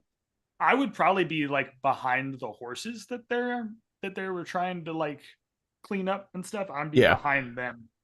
So yeah, they would be tied to some form of like a hitching post, or like maybe the fence that kind of forms this yard a little. That little, so wherever that, so you're kind of on the other side porch, of that. I'd be on that little porch or whatever of that hitching post area. Yeah. Okay. Yep. All right. So you're probably not even 20 feet or so away from them. Yep. Both of them, like I said, had gone for shotguns. The first of which turns and levels it at Lucky and is going to fire. The other, having seen this Eldritch Blast kind of shoot out from behind him, wheels around and just fires from the hip with this shotgun as well. So I need both of you to make... Oh, no, never mind. That's what it is. Okay. So what is your armor class, Lucky?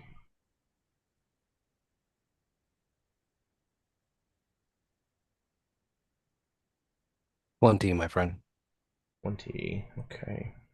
Let me make sure that I'm doing this right. This weird person made the rules for this game, and I don't trust him. Some weird guy made the rules for this game. Some weird dude. Rough playing someone else's rules.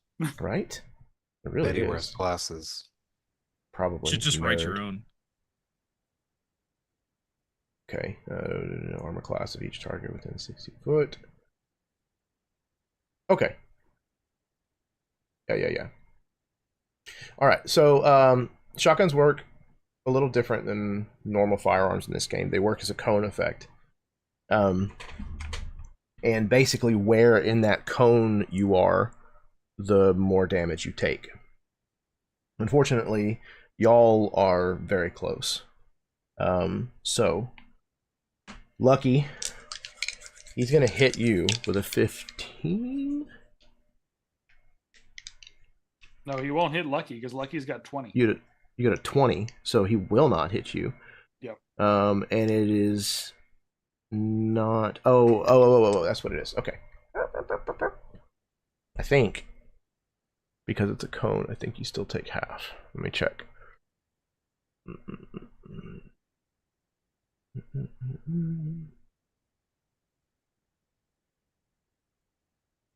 Okay, yeah, no. So you are just peppered with shot. It's just superficial damage that this kind of does. Maybe he didn't quite wheel around on you enough to catch you in the full blast of this shotgun as it flings its shot at you. Virgil, the one that rounds on you, what is your armor class? No. Well, I'm a wee spellcaster, sir, so my AC is bum nothing. No, it is 14, unfortunately. So I'm absolutely sure that I am going to be a little bit of cannon fodder. That is okay. Well, don't you have cover? I mean, technically, but no. I mean, it would be right there. pretty minimal. Yeah. And I don't know that it would help because I rolled a 20. I'm sorry, Chad. I love stupid. you. I'm a dead man. You rolled a 20 with a shotgun. So I figured you were about 20 feet away. That is the closest range for this cone.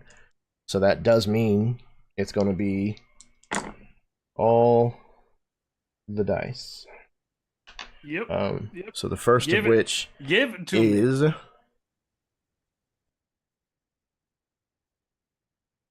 All right. So full damage is 26 points of piercing. Oh, damn. Okay. I don't like that. Not one bit. Doesn't the skull do something at this point? Skull? No, he just has 2 of them now.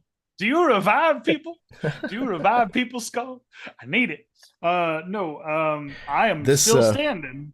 But this elf that has wheeled around just as you fired your Eldritch Blast, he just levels, like I said, just basically from the hip and fires, and it basically hits you right underneath where you have your arm raised and extended still from casting this Eldritch Blast out, and it just completely catches you kind of right in the obliques, like kind of right in the side of your torso, and it lays you open good. Okay, that was the 2 gun hands. Jack of Spades. He still has one of his revolvers out. He's going to use a bonus action to pick up the one that he dropped, but he won't be able to fire that this round, we'll say. But he is going to get this first one off at you, Lucky. Okay. He has Reckless, so I'm going to give him advantage on that, but that does mean that you will have advantage against him during his next turn. He's still not enough to penetrate your armor, though.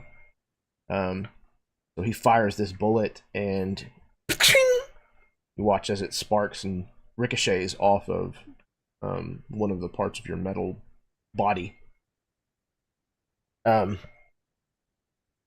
He's going to tuck and roll, since he's already hit and he's already on the ground. He's going to try to roll basically underneath the horse to try to get away from you. So that will give you an attack of opportunity if you want to take it.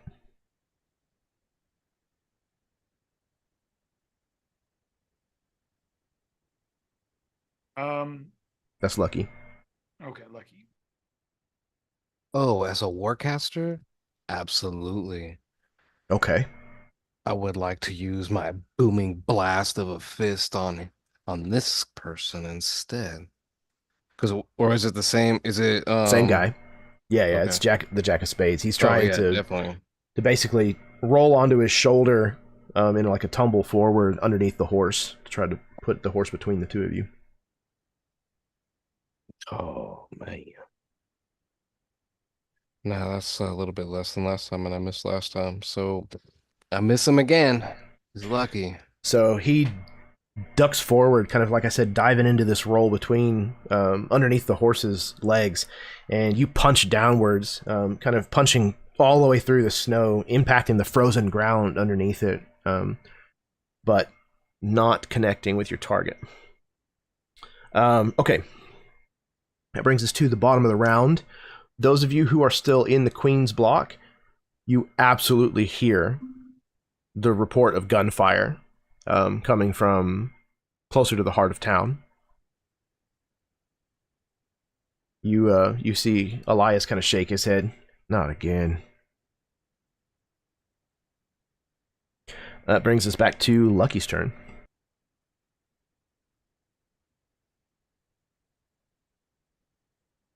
Can Soul gather, or can Dusty kind of motion to Elias and the table and these coins and stuff he's been gathering and organizing, and grab this revolver and bullets and start for the door?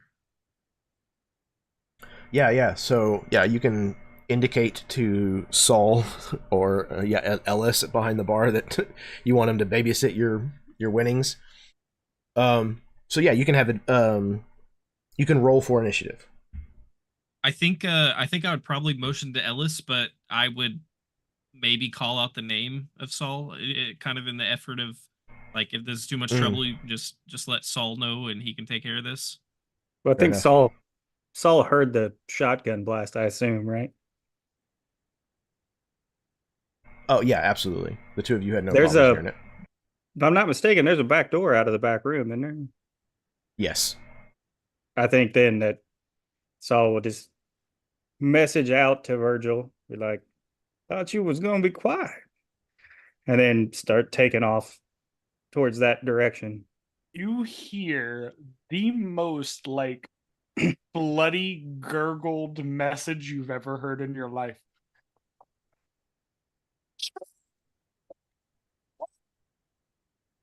It completely and totally gated you on every single one of those. It did. It was great. It was like literally, I get like, shit, that ain't good. It was like plop, plop, plop. That's all you get it's- is squawking. It's like a bird, There you go. choking to death. Sounds like the Chamberlain from the Dark Crystal. Just that scream. Essence. I imagine my mic would probably gate it, but I don't know if I can do it. Ah!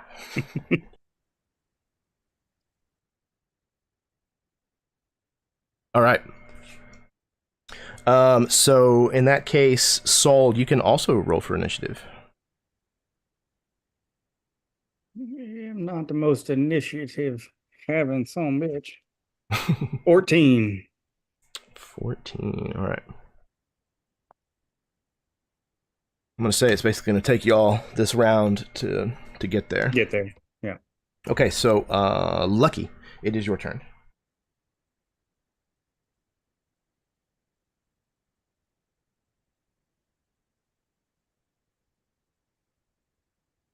You're muted.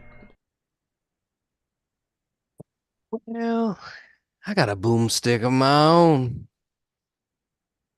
that I'm gonna level and try to get as many of these three buffoons in it as possible.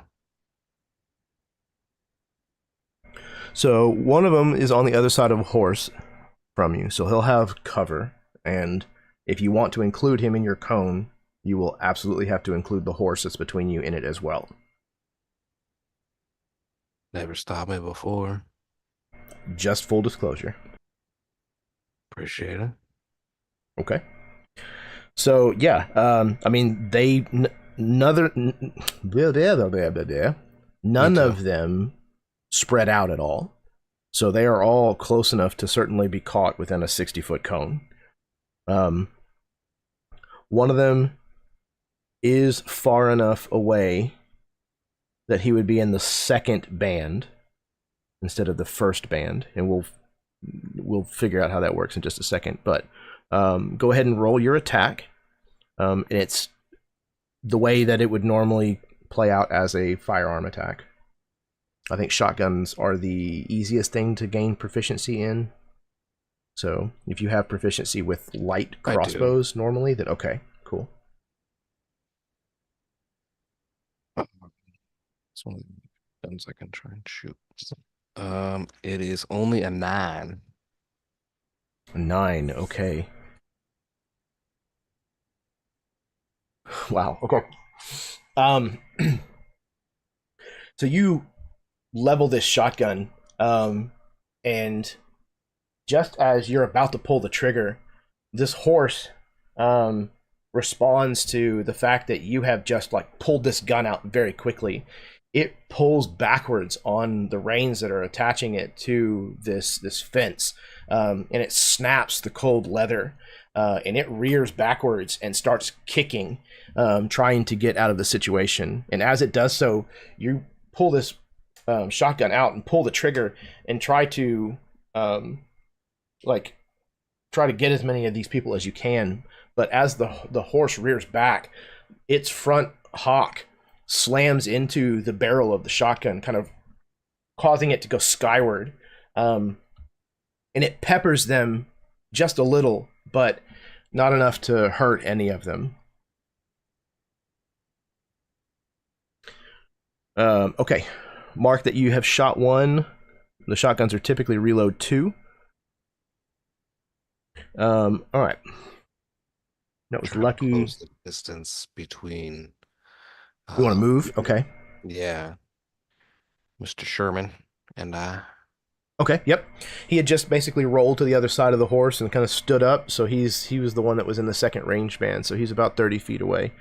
And you can easily close the distance between you. Thank you, That brings us to... Oh, did you have a bonus action or something? Nothing that I'm gonna note at this time. All right, very well.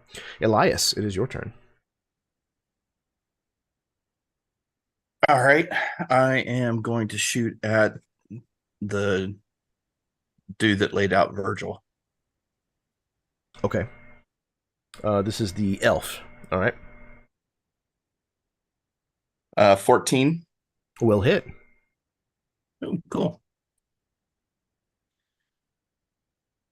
Yeah, you can see that they're dressed mainly in, like, the hides and thick furs and things that a lot of people are wearing during the winter to try to keep warm. 14 to hit. Sorry, Yeah. 14 damage as well. Oh, 14 as damage as well. Okay. Yep. We're going to call this number... He was the second one to shoot, so we're going to call him number 2. All right. Yeah, you shoot this guy right in his shoulder, causing him to kind of stagger forwards into the fence that he basically just shot through. And he kind of looks back to see that you're up there on the roof. He definitely is starting to think better of standing out here in the open for this. But as of right now, can't really go anywhere. Virgil, you're up. Well, hell, I imagine I got laid to the floor with that shotgun blast. So, Pretty well, powerful strike. yep. So, if one would allow it, I suppose I will use that blink spell now, to get one Virgil out of dodge for the moment. I don't know if I need to Let's see. do anything to use it. I think it's at the end of your round you roll. Oh, at the to end of my determine. round. I think. Oh, okay. You do have to make out with the skull to trigger it. That's though. true. Oh, okay. Mm-hmm. Bird tongue coming, baby. It's already got a paper sack over its head, so you're one step Yep. there. Bird tongue coming. It's okay. So yeah, you're gonna roll we'll- a d20 at the Mhm. end of each of at your the turns end of the round. Okay. for the duration of the spell, which is a minute. If Okay. you roll an 11 or higher, you vanish from your current plane of existence and appear on the spirit world plane. Okay. Does it count quick question. Does it count as an expendable spell slot for me? No. Or No, okay, it's it is a you're free- you're casting the spell through the item. Okay, cool. I just want to make sure. So yeah, I'll take a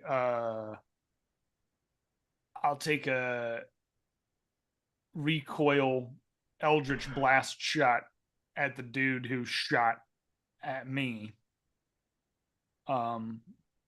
And then as I'm going down, I'll hopefully be able to trigger the blink spell so I can bounce out. I am also going to say that you're going to have to pull it out. Oh yeah, that's fine. He'll totally Just pull, as a bonus action is fine. Yep. I imagine as a bonus action, he'll just pull the string. Oh, as cool as shit, right? Like Oh, nice. he'll Okay. pull the string, right? He'll just pull the little cord, and this skull will float up next to his head and then just begin to float around him like an ion stone, right? Like and then from that point he'll stand up bleeding out the side, just his whole side of his chest just bleeding out like a grim reaper. You done fucked with the wrong bird. And he'll try to shoot an eldritch blast at this gentleman. I rolled a 16 on the die to hit, which would then be. This is the elf that shot you? This is the elf that shot Okay. me. Yeah. Yeah, he with looks that, up as it'll this be skull starts to float up. His eyes go 22 to wide. hit. Yep. 22 to hit. Dorathian devil magic! And you absolutely hit. Yep. And then that'll be, well, that's not hard. That's not great, but let's see. See what comes out. Ooh, actually, that is pretty great. That's 14 points of damage. I was Holy waiting for crap. my, but yeah, With an Eldritch Blast? yeah, with the D&D Beyond and me having a plus, so I get a +4, right? Because I You have agonizing. and I have agonizing blast Okay. as Then as wow, max damage. max That puts damage him on it. at. Okay. So his eyes go wide, and he gives this kind of surprised, Dorathian devil magic, and your Eldritch Blast slams into him. Again, kind of burning away some of the hides and the furs and the clothing that he's wearing, kind of on his chest, on the other side of his body from where Elias just shot him in the shoulder. Kind of singeing and burning and leaving this kind of strange black smoke that you've described kind of behind. But he is still alive. So Jeremy, can I just retcon just the visual just a little bit? Absolutely, please. I wanna bring it back to one of my favorite animes, Dragon Ball Z, and Piccolo's special beam cannon. And I want to take my fingers with the blood and like just draw like a little cross on my forehead, right? Just and then from there, from the fingers, from the talons, just special beam cannon the life out of this man. All right. So you draw the sign of lose on your forehead with blood. Yep. Interesting. I do, yeah. Okay.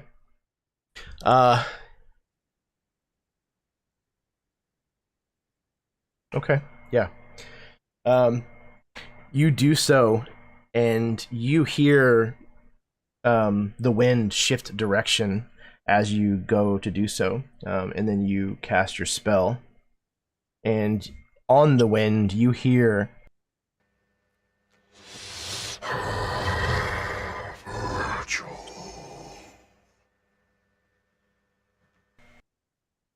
Cutting out. Oh. Yeah, it's gating whatever you're doing. Perfect.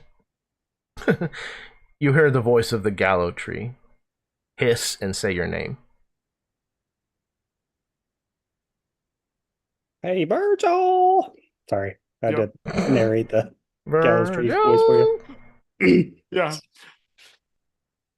I look like left and right to the wind as I hear the call of my name, and I'm gonna use the blink spell to try to get out of that space. Mm-hmm. So you roll a d20, Do I roll that d20 and see if it comes up over 11? Right, 11 or above. 11 or 11. So Well- 50 shot. Well, not the first time, because that's a Nope. 10, unfortunately. Ooh, okay. So you almost, like when this voice is whispering to you, you can see the edges of your vision start to kind of unravel like rope that is being kind of undone as the spirit world starts to creep in. But reality seems to tighten its grasp on your mind and you go nowhere.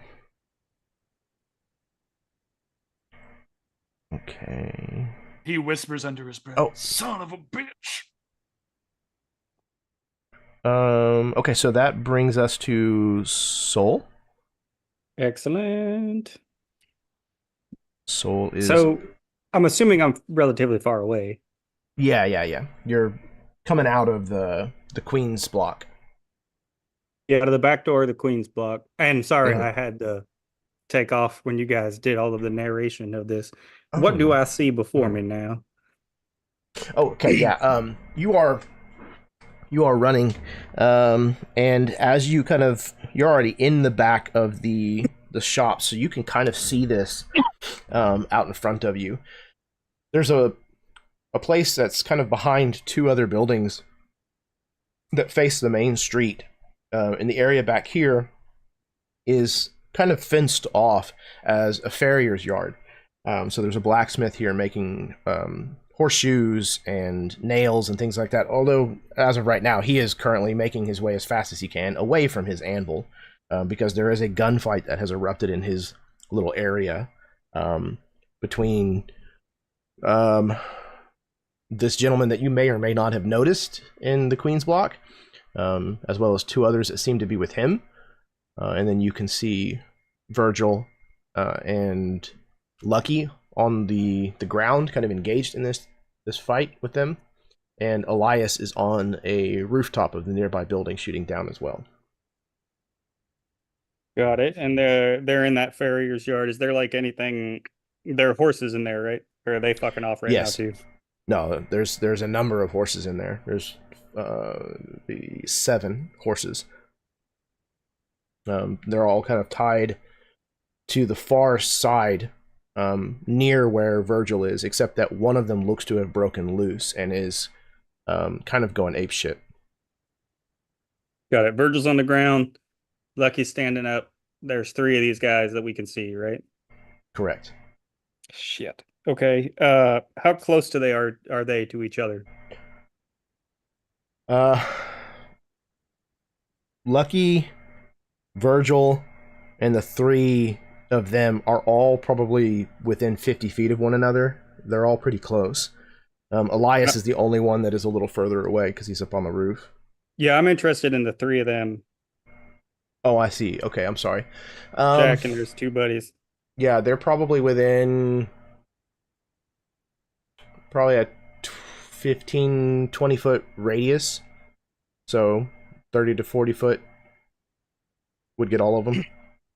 Got it. So none of them are any of them 10 feet apart? From one another, yeah. Yeah, there's at least Jack of Spades. He got that far away from the other 2 whenever he ducked underneath the horse. Got it. So he's further away than those 2. And one of those 2 is standing over Virgil right now, right? Or no, Virgil's on his feet. Okay. And they have like a partial fence between them that is mostly obliterated by shotgun blasts and eldritch blasts. But no, he's not standing over him, but he's got a shotgun drawn on him.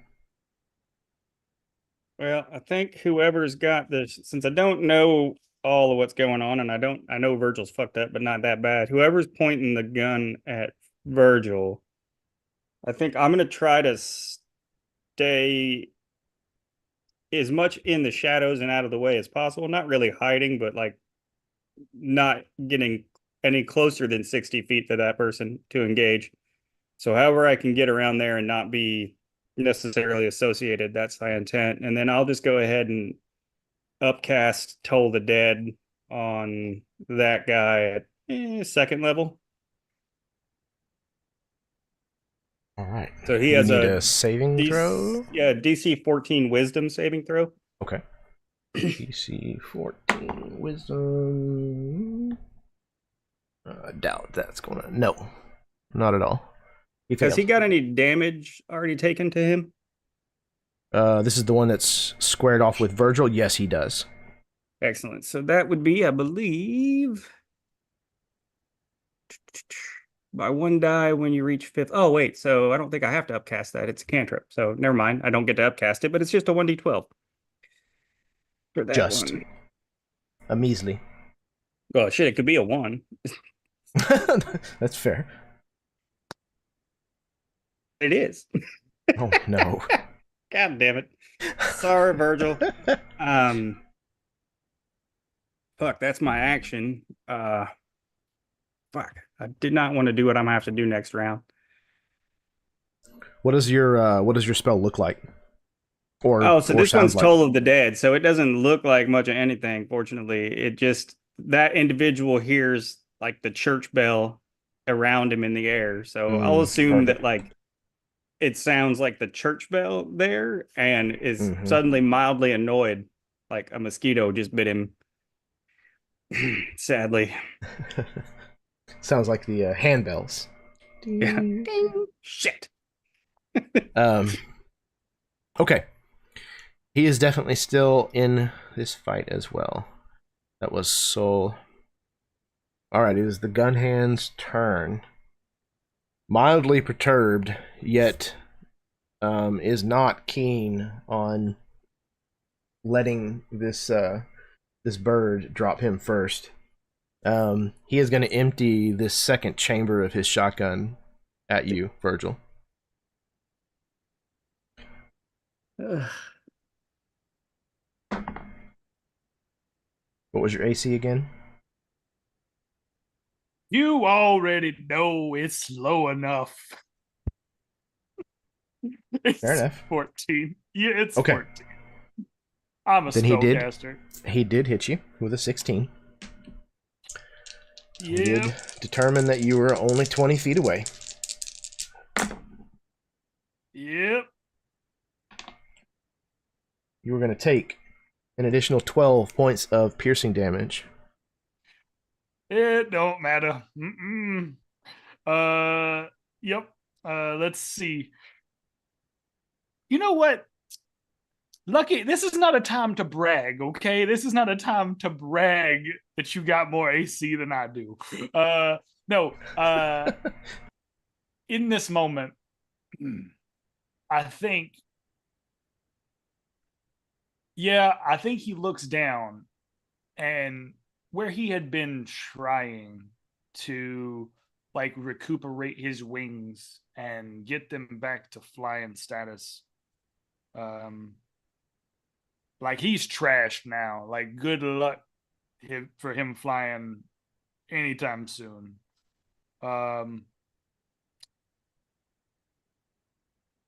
But if this thing catches him square in the chest and not on the wings, yeah, I think this like blows him back. You see him like skid backwards across this fence into the open space filled with snow. His body sort of like snow angels out in like a spatter of blood across the snow. And he just lays there limp. Yeah, that's all he can do. Yeah, because I'm unconscious. You're at 0? I'm at 0 and like Okay. yeah. Roll your d20.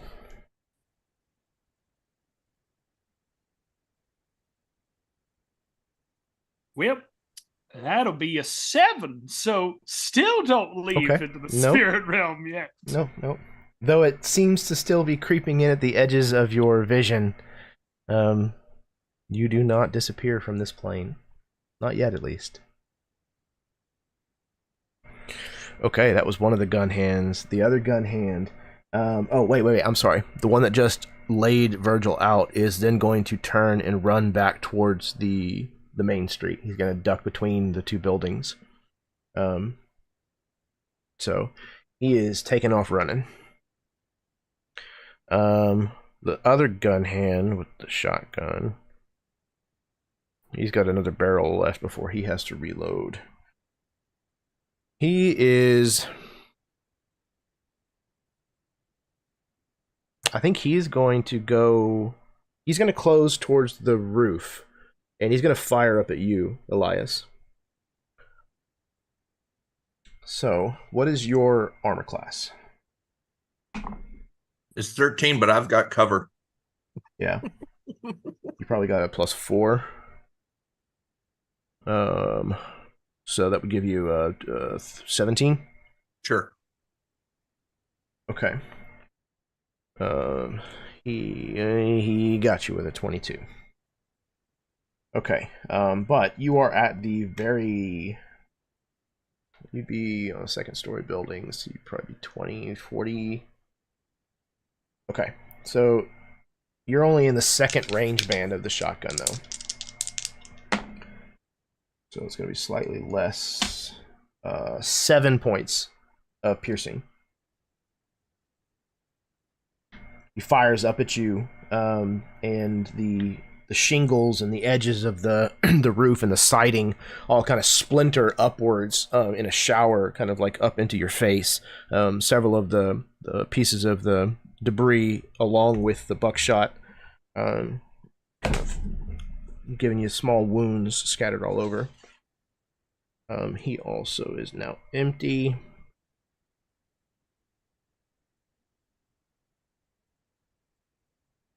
You can't reload yet. Okay.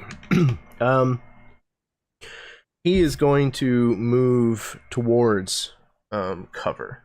He's not going to be able to actually physically take it yet, but that was the gun hands. Dusty, you're up.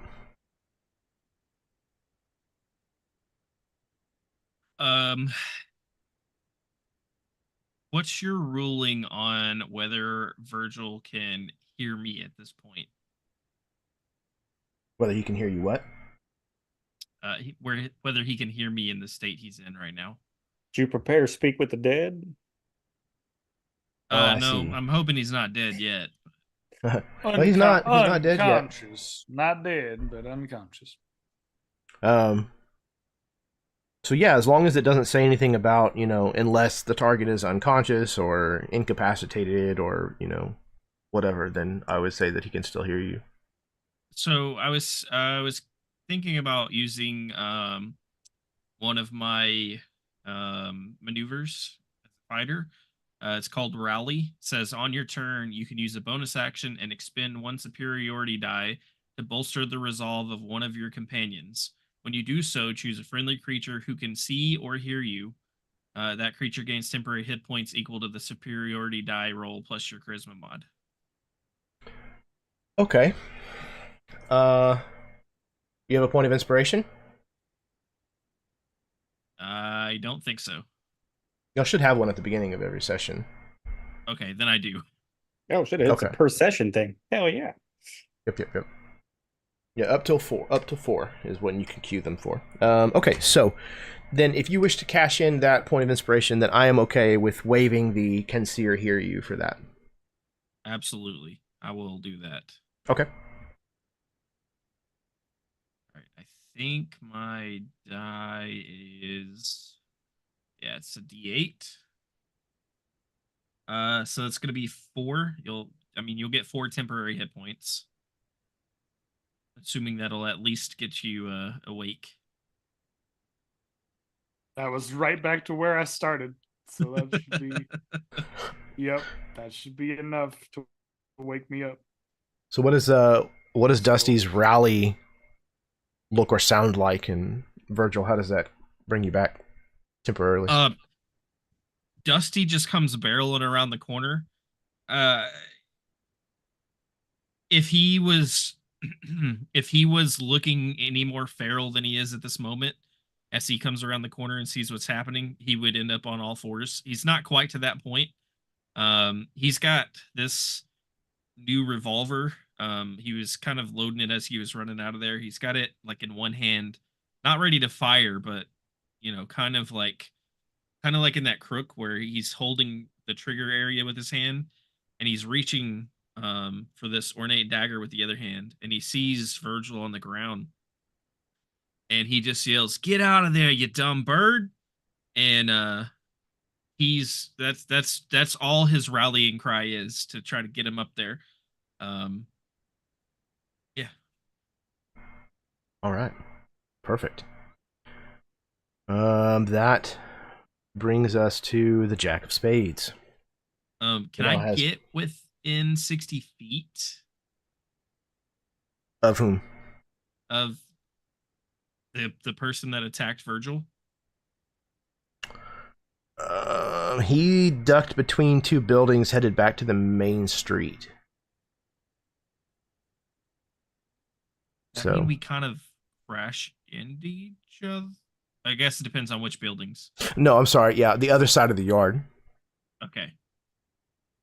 All right. Well, then can I get within 60 feet of any of the assailants? Yes, absolutely. Either the one that just shot upwards at Elias, or at... I will launch my ornate dagger at whichever is the closest. I have a range of 20, 60, so up to 60 feet, I will have disadvantage. If it's within 20, it's just a regular roll. Okay. The other gun hand that approached Elias at the rooftop would probably be the closest of the two. All right. And I think he's going to be outside of the 20-foot range, just because you're running up on this scene. Gotcha. Definitely within 60, though. That's going to be a 10 to hit. Okay. You throw this knife, and he's just not quite as fast as you thought that he was going to be. And the knife kind of flies in front of him and embeds itself into one of the wooden posts of the back of this building. Okay. Check one more thing, because I might. Mm. One other item. I've never used this, so need to make sure. I think that seeing Virgil on the ground, and having to yell at him to get up, I think Dusty's kind of gone feral, and I think he's going to go ahead and do his second wind too. And this dagger that he launched at this guy that kind of flew past him, I kind of imagine the guy watching it fly past, and then it just disappears and it's back in Dusty's hand again, and he's just going to relaunch it at this guy. Oh, okay. Action surge. Yes. Did I say second wind? You did, but yeah, I got you. Action surge. The other awesome fighter one. Yeah, that one. Oh my god. I was wondering. I was like, I don't think he's hurt. No. Okay. So you zip it back to your hand, and then you throw it. And this time you're a little too slow, and it kind of flies behind him. And you watch it kind of like disappear into a snowbank. And at that point, as Dusty's still sprinting up to this combat, he's looking down at this revolver and thinking, maybe I should give this a try. But instead, he tosses it to the other hand and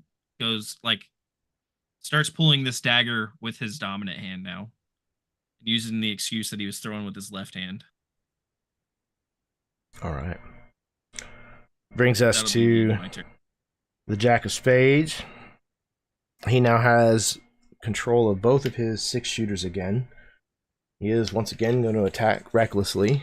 So 1 shot from each, both at his buddy, his pal, his friend, Lucky.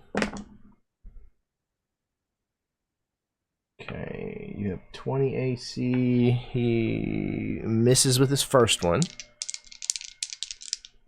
And with his second,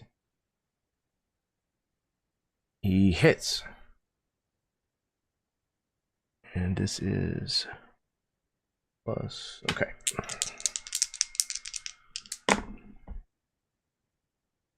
Ugh.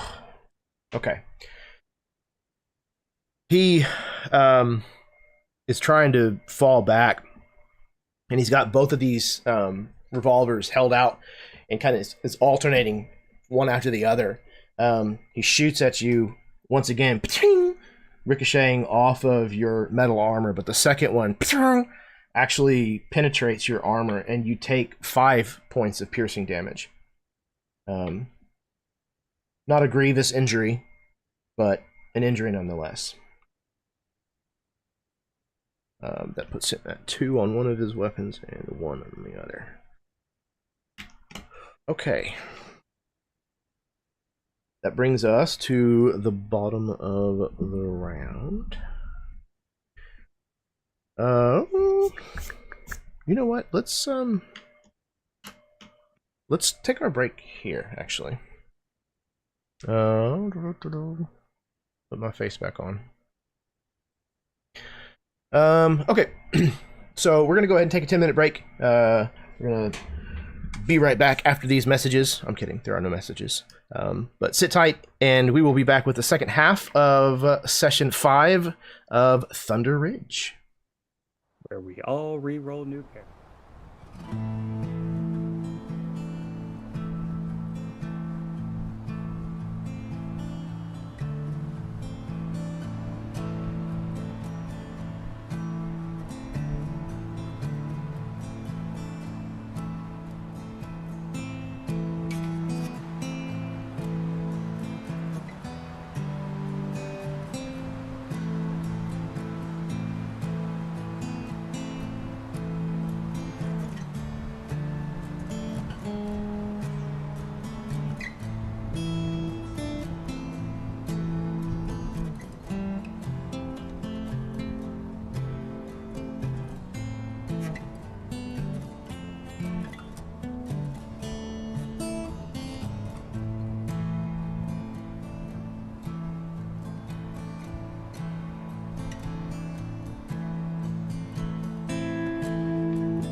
right. Hello, everyone. Welcome back from break. We are here with the second half of Session 5 of Thunder Ridge, titled Boomtown. All right. We are out off of the main street in the farrier's yard, where a shootout has erupted between our posse and a few members of what may or may not be friends of Laz's. Virgil has been seriously wounded, only up on his feet currently because of some help he's received from Dusty. A little bit of damage spread around otherwise. One of the combatants has fled. Another has started to move towards cover, and Jack of Spades is dual wielding his 6-shooters, and is backing up towards the edge of the yard, but is still firing over and over again at Lucky. So we reached the end of the round, end of round 2, I believe. Back to the front with Lucky's turn. He's not liking this missing thing, but he's gonna attempt a booming blade once more. As melee? Yes. Okay, so you kind of give chase, crossing the rest of the yard over to him, and you swing at him again. Oh, did he move away from me again?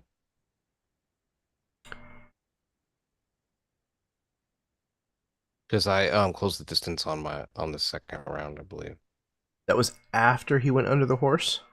Yeah, I closed the distance. Then yes, at the end of his last turn, he would have tried to move away from you. And that was at the end of the round, so you can go ahead and take an attack of opportunity against him again. Okay. That would be a 23. That will hit him.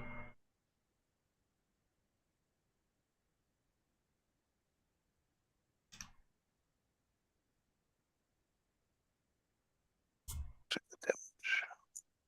One more time? I'm just double checking Oh, the damage. I thought you said something damage, and I didn't hear the something part. 1 million points. 1 million damage. It's 9 thunder damage. 9 times. And then okay. And then plus. And then the armor has this the electricity from the hit goes up the armor all the way to the device that it's in its chest.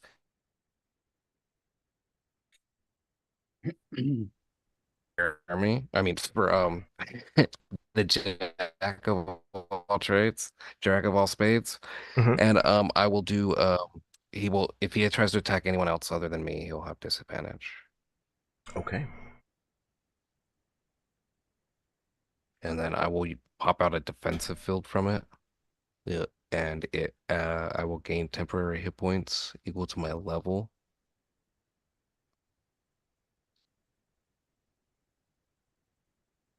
Okay. Does changing forms or whatever, does that cost anything from your action economy? I'm not changing any forms. This is Oh, I see. Oh, well, I guess you will. I'm doing that on his turn, right? Yeah. So your reaction was to attack him. Yes. All right. So that's the damage that you dealt to him. Yeah. Yes. So now we are to your turn. Okay. So you have an action, and a bonus action, and a move. That same electrical field from my chest will expand out now, and I'll have those temporary hit points. Okay. And then does it cost you an action or a bonus action? Bonus action, yes. Okay. Okay. Cool. And then it's called defensive field. It's part of my guardian armor. Nice. And then I'm not as familiar with the artificer. Me neither. That's why I wanted to give it a shot, especially this version. And then I'm going to use my Thunder Gauntlets with Booming Blade. Okay. Or attempt to again. And it's 22 this time. We'll hit again. And that's Oh, 7 thunder damage. And once again, that pulse is going to be emitting from the center of my chest and drawing his attention. All right. What does it look like as this strike finishes off the Jack of Spades? Ooh. Normally his electricity has been like a blue, like a an ice blue or sky blue, and when he hits him this time, it's a chartreuse, and this lime green energy hits him, and then blood pops out of his mouth and his ears, and then his eyes just with that wide look that he was looking at before, they just that expression is just stuck on his face as he falls over. He keels over back into the snow, his hat coming off his head, and his arms kind of flailing out to the side, still loosely holding on to both of his 6-shooters. He is no more. All right. That was Lucky. Elias, it is your turn.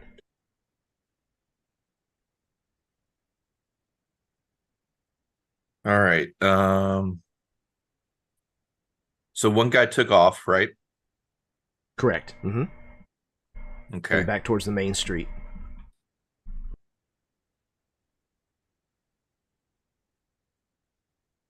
I think I wouldn't have gone after him because Jack of Spades is our primary that Laz had us after. Sure. Who seems like they are the most dangerous at the moment? Right now, the one that literally just splintered some of the roof up into you. All right. He's right below you. Well, he moved backwards to try to get some cover, but he hasn't managed to find cover yet. And he is moving to reload his shotgun. All right. Then I will shoot him. Alrighty. He is, as of right now at least, he is uninjured. Oh, really? Yeah. Alrighty.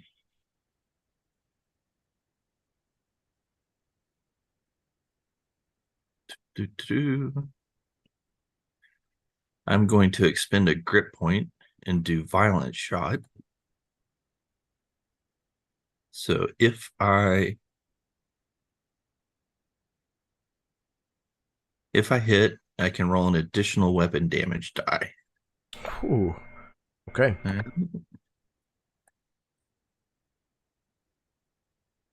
16 is a hit. All right, so 2d10 plus 3, and then I'll roll a separate. That's my normal, and then I'll roll a separate d10. Oh, I see. Okay. Good grief. Nightmare. 18 points for the first. Okay. And 3 for the second one, so 21 points. 21 total. Good grief, man. Okay.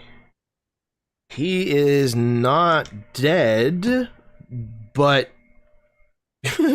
I mean, you put a hole that you can visibly see through him. Woo-hoo!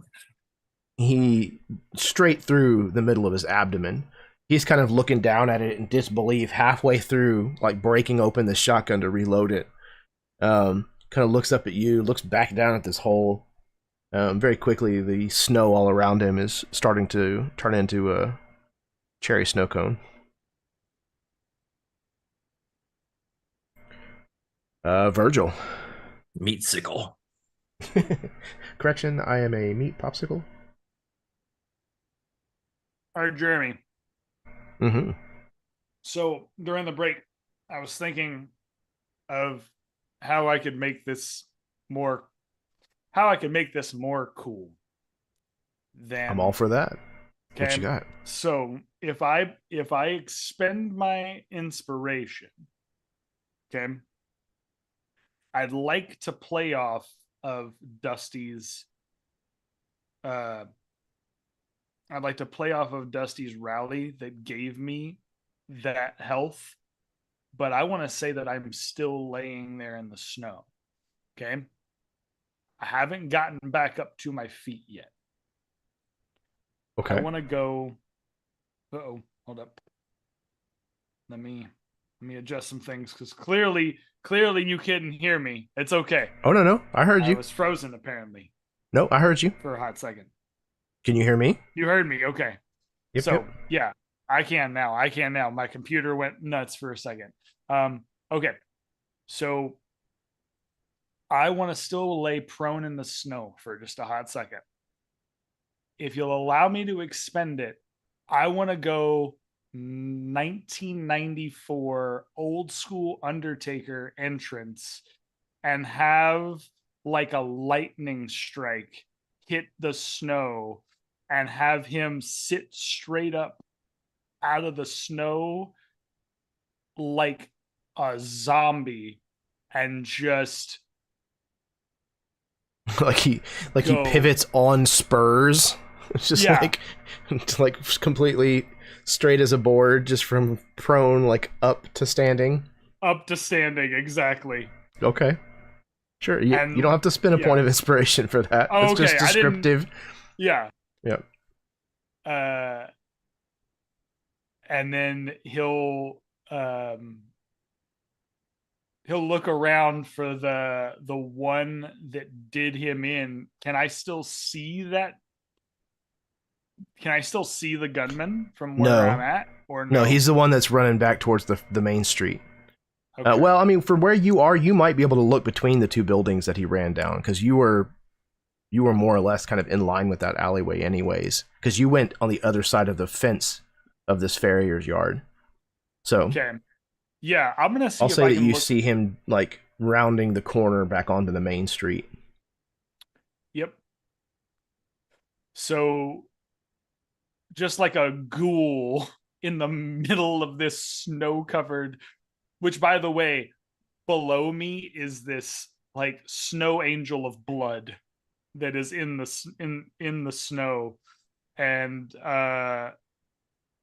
he'll just stalk forward a little bit, losing so much blood.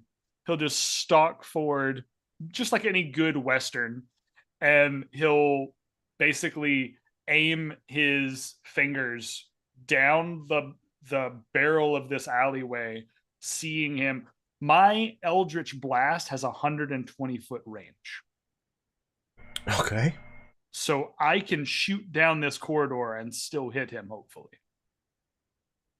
Yeah, I mean, that's definitely not gonna be a problem at that range. Okay. Sick.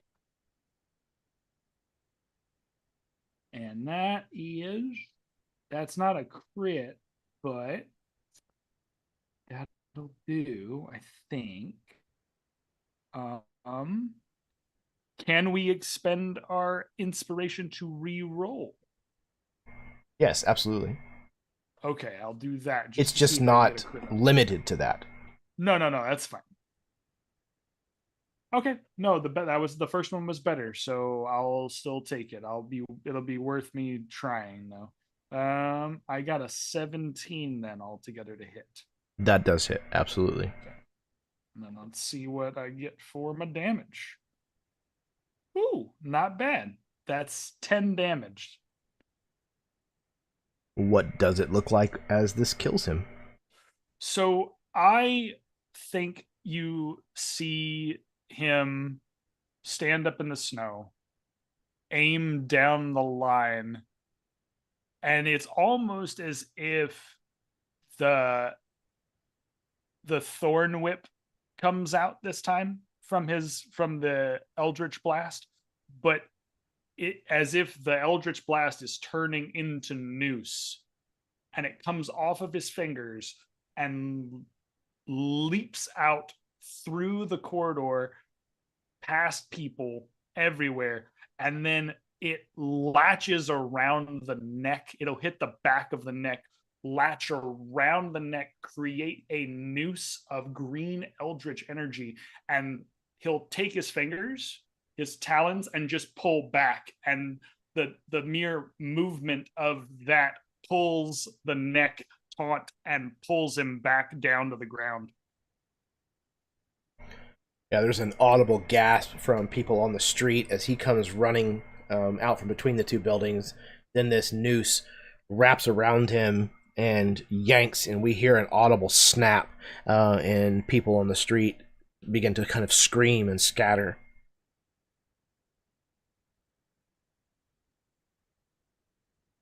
Is this broad daylight? Yes. Ah! I mean, it is snowing out, so it's not like, visibility from one end of town to the other, but it is definitely the middle of the day. Okay. That was Virgil. Soul, your turn. So everybody's down, right? No, there is one still standing. The one that Elias put a massive hole through. He's not dead yet. Not dead yet. Shit. Okay. I want to go on the cart. I think I'll go for a walk. Fuck. And yeah, shit. It's mid daylight. God damn it. Yep. Well, I'll toll the dead him, since that's not really apparent what I'm doing, and he has been hurt. So Yes. let's see if he can do a wisdom save. Wisdom saving throw. Oh, he rolled a 20. Oh, he's fine then. Okay. Okay. Yeah, I think then I will. Are people starting to come? Like, do we hear people coming this way or anything? No, definitely not. The farrier is still making his way kind of like out in a hurry. He's kind of tripping over things, trying to get away from here. You can hear people actually fleeing from the sounds of what you're hearing from the main street. And Elias is how far above me? How far away and above?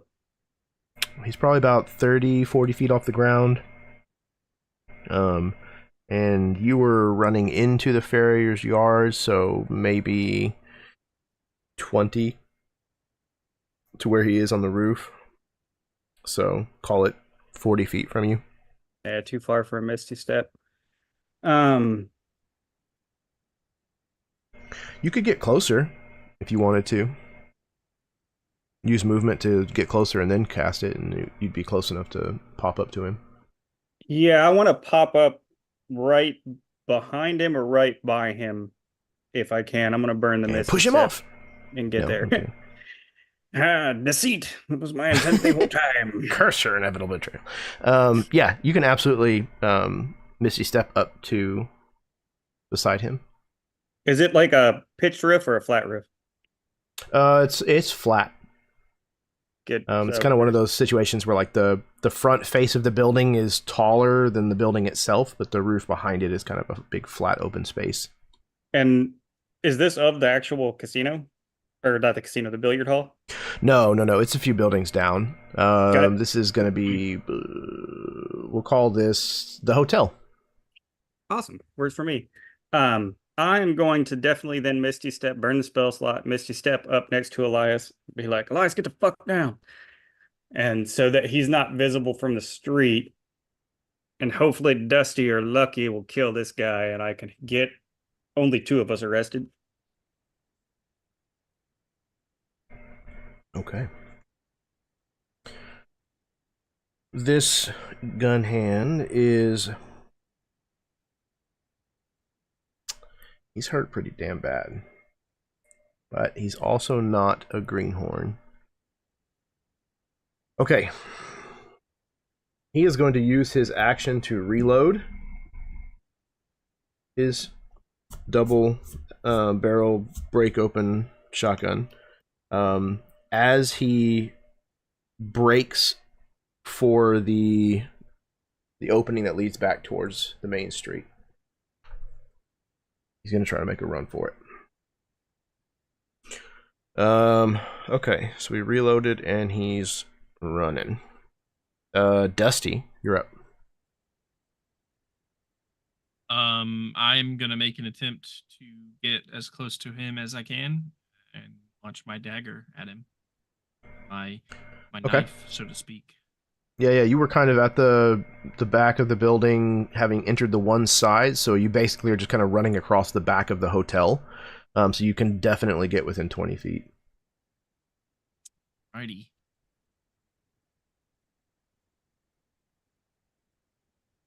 It's gonna be a 16 to hit. We'll hit him. Right. I know, right. Let me do the maths. I think I get a bonus for that.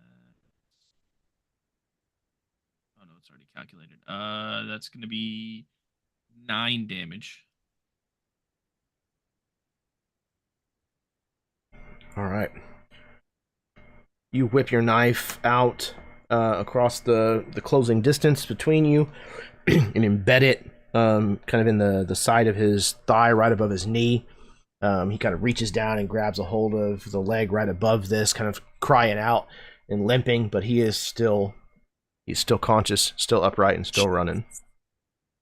Right. I would like to, as this knife disappears out of his leg and is back in my hand, I would like to use my offhand attack. And launch it at him again.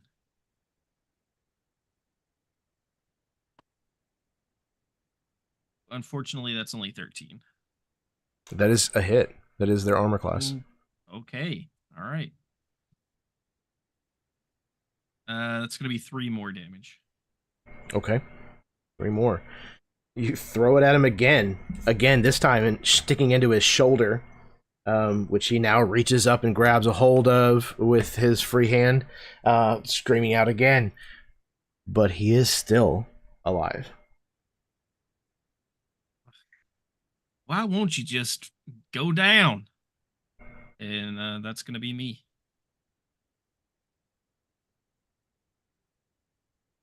He continues to try to get away. It's not his turn yet. Dusty is now the bottom of the round, so back up to Lucky.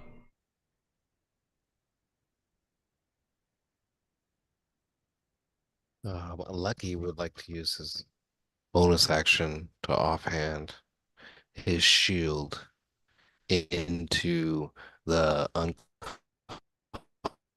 unconscious form of the Jack of Spades, and then leave it there so I can pick up my elvish hand and point it as magical energy of crimson comes out of his hand, and I will magic missile down our last little friend here.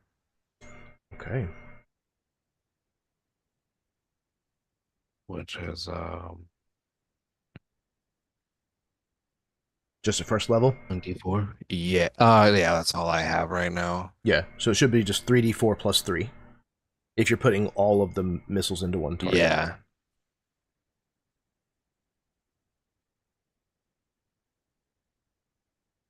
So a total of 8 damage. What does it look Force like damage. as this kills him? It's like almost like a predator beam, like a triangle right around what would be the back of where his heart is since he's trying to run away. And it just like trying to hit his heart, and just poof, one of them finally gets him, and as he's running mid stride, and then he lands face down in the snow. He lands in the snow. The farrier's yard grows quiet. On the main street, the screaming that seemed to be happening is starting to dissipate, starting to fade. In the aftermath of this situation, what are the 5 of you doing?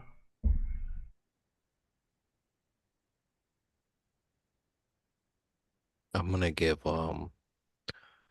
old Sherman one more good booming blast from my fist, just to make sure.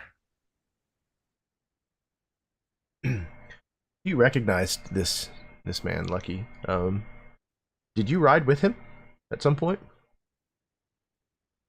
Unfortunately, All right. he was one of the more demented, twisted ones of them all. Absolutely. Absolutely. What about the rest He's of the you? one. Oh, sorry. Go ahead. He was the one who nailed my paws to Morgraph's shell. All right. Hell yeah. I think Dusty's gonna come running up to Virgil, um, check on Virgil, and just what the hell happened here? Thought y'all was going hunting. Realized y'all were starting a okay corral back here.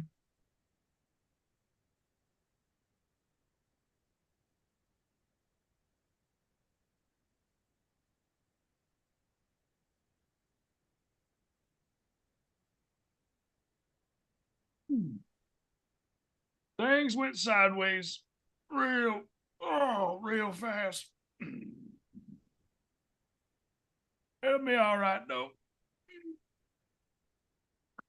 You just hear an audible crack of like any bones, anything.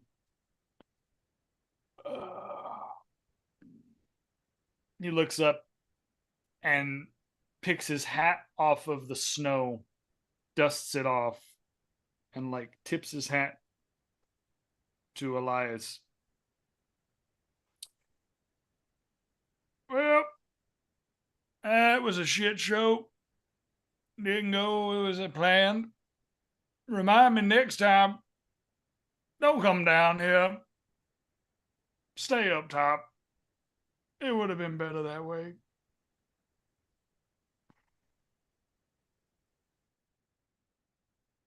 With some of the cackling energy left, I'll walk over and it changes color as I touch you, Virgil, and I cast Cure Wounds for 4. Oh no, that's I'm gonna. perfect. I think Saul's gonna look to Elias and be like, head back in through the hotel. Try to make sure nobody sees what you're doing. Touch you on the feathers, essentially on the wing and the back, and cast invisibility on you so that they can't track you going back through the hotel. And just I'll make my own way, and then I'll miss bonus or next round because I'm small. Work to the other corner of the building, and then Misty step back down so I can look like I'm coming up, or I can not be associated with what's going on here. So, Elias, you're invisible for the next hour. Sweet. Okay. So it's going to take a moment or two before anyone else comes looking. Is the intention to stay here until the law arrives, or to skedaddle before that happens? Well, my intention, especially, was to figure out who the hell these people were. Like, I want to fight for Laz, but I also don't know why the hell we got in that fight. Yeah, do you want to have that discussion here in the farrier's yard? I think I'm curious as to the association of Jack of Spades. So I think I would go over to the body, and if Lucky is standing right next to me. So, real quick question. Don't have to answer it here, but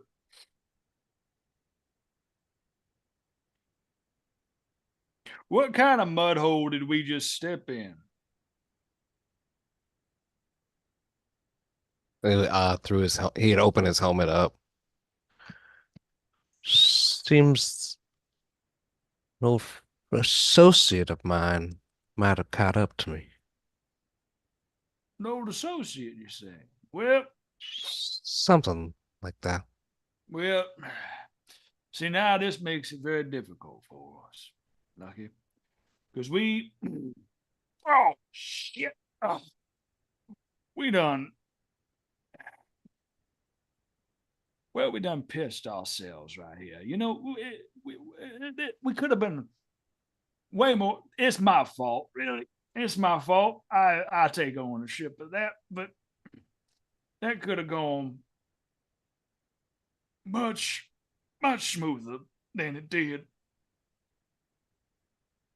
You're supposed to stand behind me. I know the drill. I didn't follow it. But So, did you learn something today? Yeah, I did, you jackass. I understand. Now, what we'll do before anybody comes, we're gonna go ahead. We're gonna look to see why he was running, and I'll go ahead and I would like to just kind of pilfer through whatever Solomon's got on him, pretty much, right? Whatever Sam, or what did you say, Sherman. Samuel? Sherman. Whatever Sherman's already. Sorry, whatever Sherman's got on him, you know, I'd like to Samson. Whatever. That was way off. Samsonite. Okay. Yeah, whatever he's got. And you know what? Yeah. Ooh, can I do that? I know it's given away. I think I will take just one of the just one, because I'm not about to give away. That is so much. There's so much. I want to plant at least one token of platinum. Okay. On his person, on the body. Sure. But I want to pilfer whatever else is on his body right now. All right. So you pilfer his pockets. First and foremost, what you'll notice is the matching revolvers that he has. His two revolvers, that the grip of them is made out of mother of pearl with black like steer horn that has been inlaid, so that they're white handles with large black spades on both sides of them. So 4 spades in total.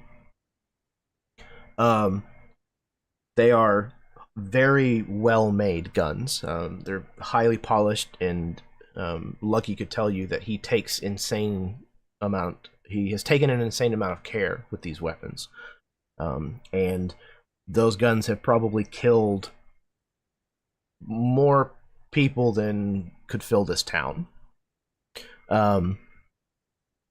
So he's got those two in a gun belt that has ammunition. So if you take the gun belt, then you would also have additional ammunition for a firearm, a revolver, handgun, whatever I called them. He would probably have a number of banknotes on him, to be honest. I don't think he's going to have raw coin necessarily, but he is decently... Oh, okay. You find a 100 dragon banknote on him. I literally just rolled 100 on a percentile die. So okay, well, he has just a single bill kind of folded up. Again, it's a banknote. But go ahead. But so I like the fact that we've been kind of plopping these coinages around the, you know, like the platinum is going to get us in trouble at some point in time, right? The less we have of it, the better, probably. But he'll take one of his platinum pieces and exchange it for that 100 dragon note. Because it'll be an exact exchange. Right? 100 for 100? 100 for 10. 100 for 10. Oh, one platinum is 10 gold. 10 gold. Oh, Seems like a fair exchange still. that's still good. I'm fine with that. Give 100 to 10? Your hey, odds? That's not I bad. give your corpse a 10 spot. You give me 100. I made $90. We're good. I'm okay. What's He's certainly not going to argue the point. At least, not right now. 2 is more convincing. So I'll thicken the pot. Laz, as a matter of fact, feel free to, not do it this way. But you would also know that one of the Jack of Spades' calling cards was when he would kill someone, is he would put a pair of spades over their eyes. 2 playing cards. No, I'm just gonna smash his hands and his legs. Okay. It's very similar. I like it. so none of us know who this is, right? So Elias is invisible and hopefully fleeing through the hotel. I will be.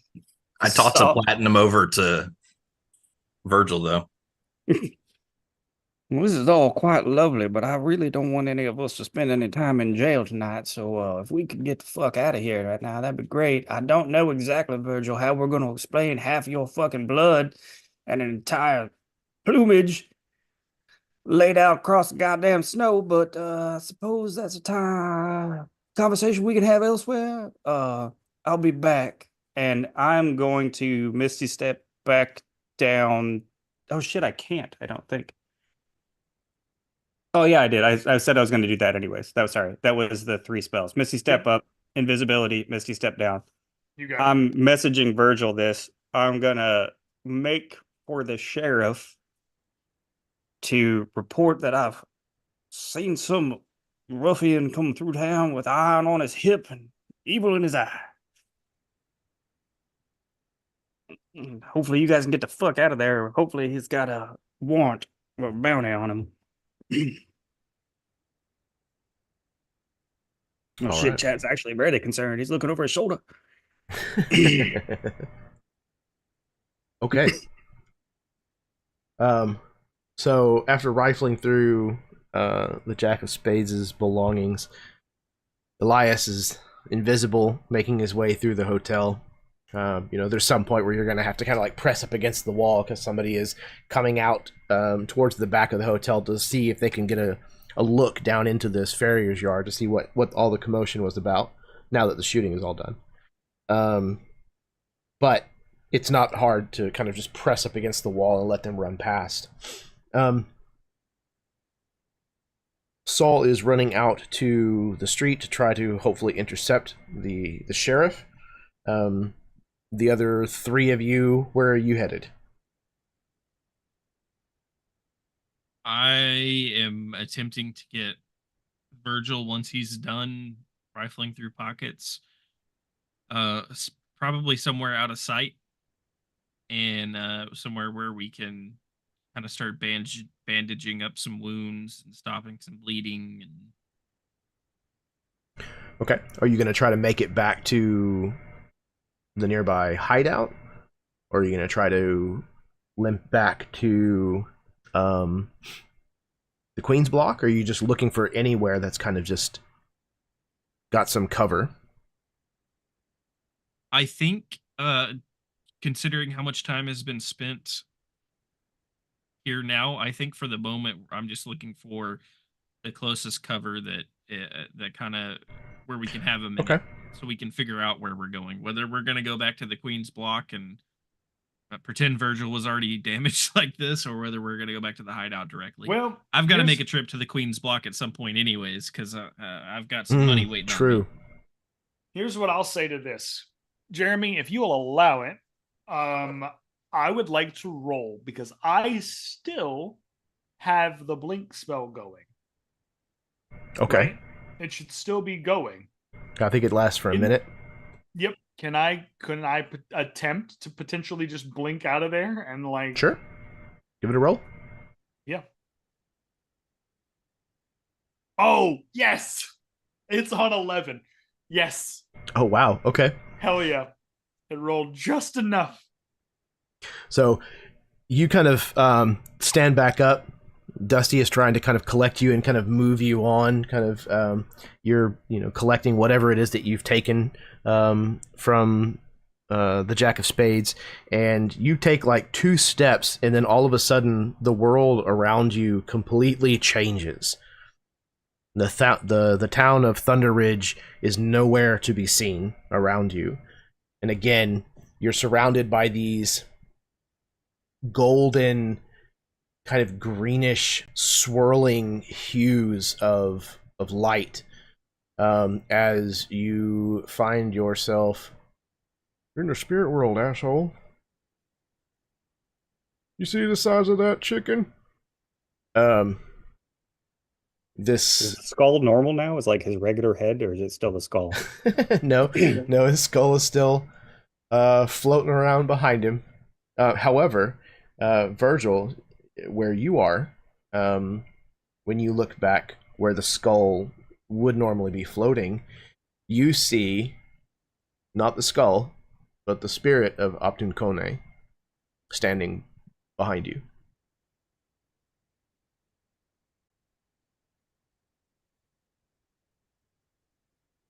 For a moment, he stands there like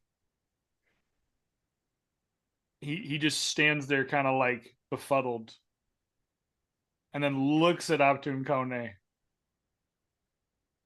He goes, "Oh shit, I died from blood loss, didn't I? Oh, I died from blood loss. I'm a dead man.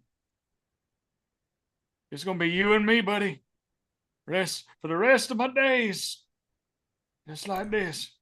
He turns and he points his war club kind of in a direction, and looking that way, you see strange, barely visible wisps of what looks almost like Dusty's form kind of moving ahead of you in a direction. Okay. I guess we'll go that way then. And he is thrown for a moment.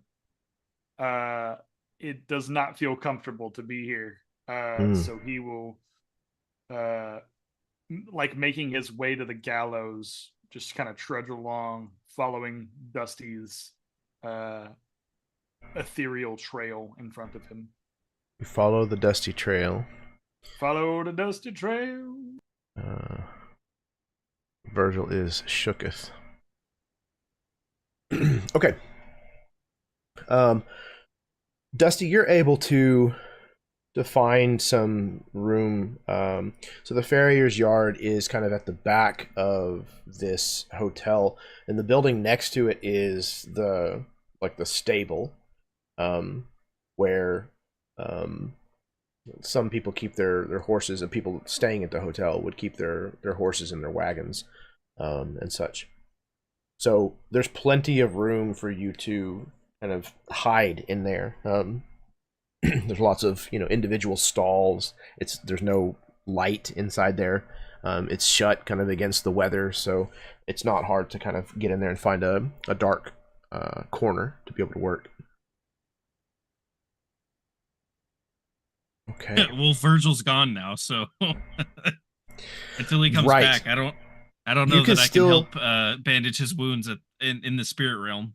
Yeah, you can still see kind of the skull itself floating along as if walking, and between that and like a slight shimmer, I think with Blink that there's still a slight visible shimmer to the person, but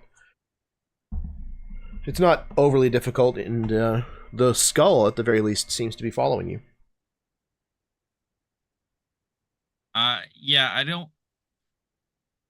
don't know that Virgil's ever done this before, but I imagined having ridden with Virgil for a bit, I'm used to some magical randomness happening. So I'm not exactly worried that he's vanished or that he's this misty form or whatever, but I'm still gonna go. I'm still gonna go find this hiding spot and just, I guess, kind of wait for him to either materialize, or if he doesn't after, maybe 5 minutes or so, then I'll kind of head off and head back to the billiard hall.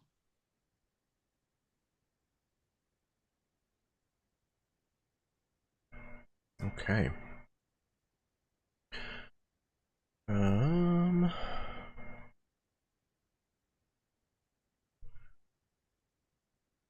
Soul, you head out onto Main Street.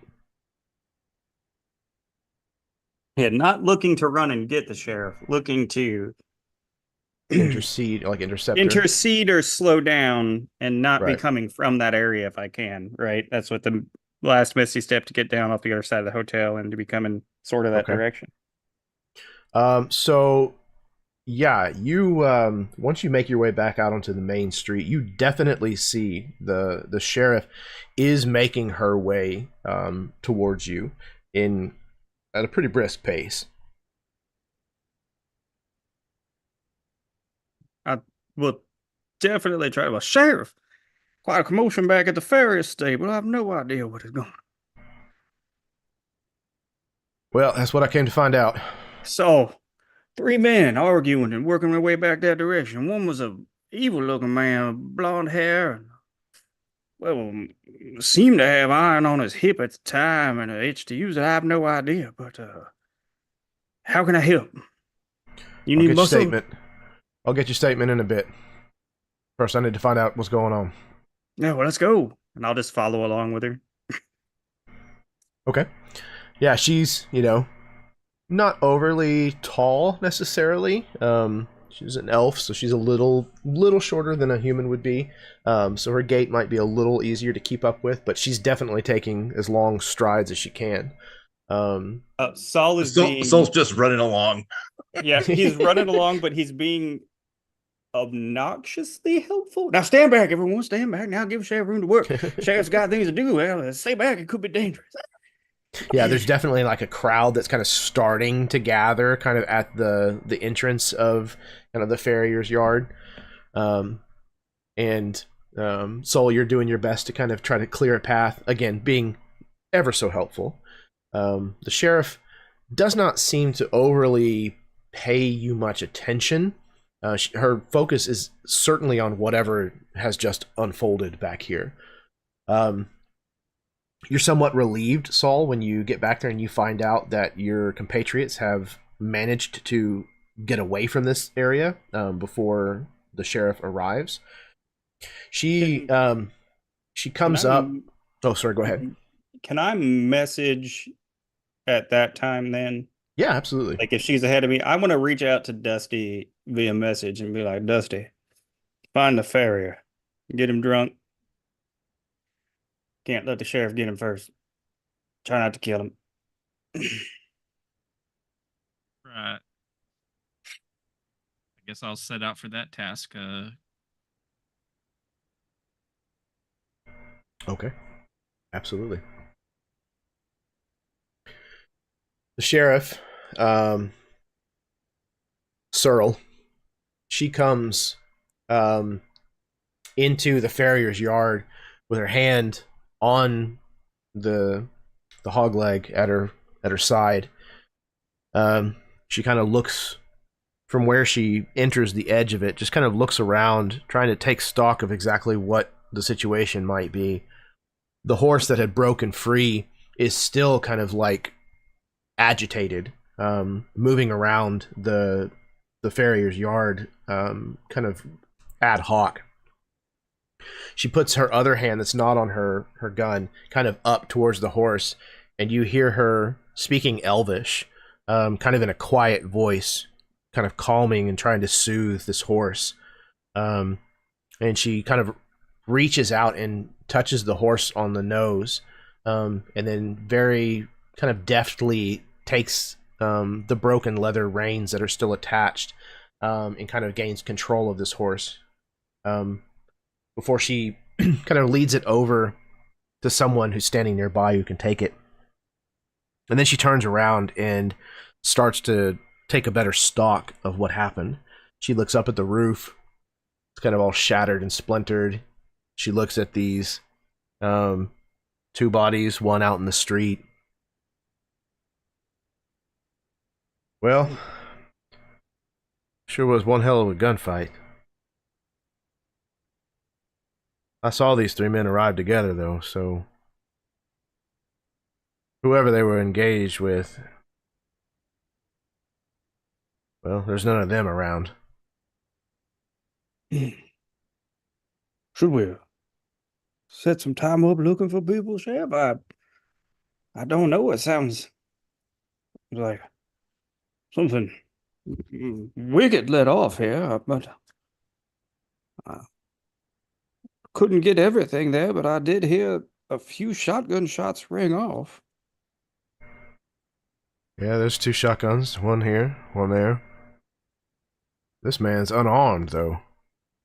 Strange. What was his shot? What seems to... Did he think the horse got him? He's been trampled, or beaten. He's got gunpowder residue on both of his hands, so I suspect whoever must have killed him must have robbed him as well. Although, she pulls out a couple of these platinum pieces.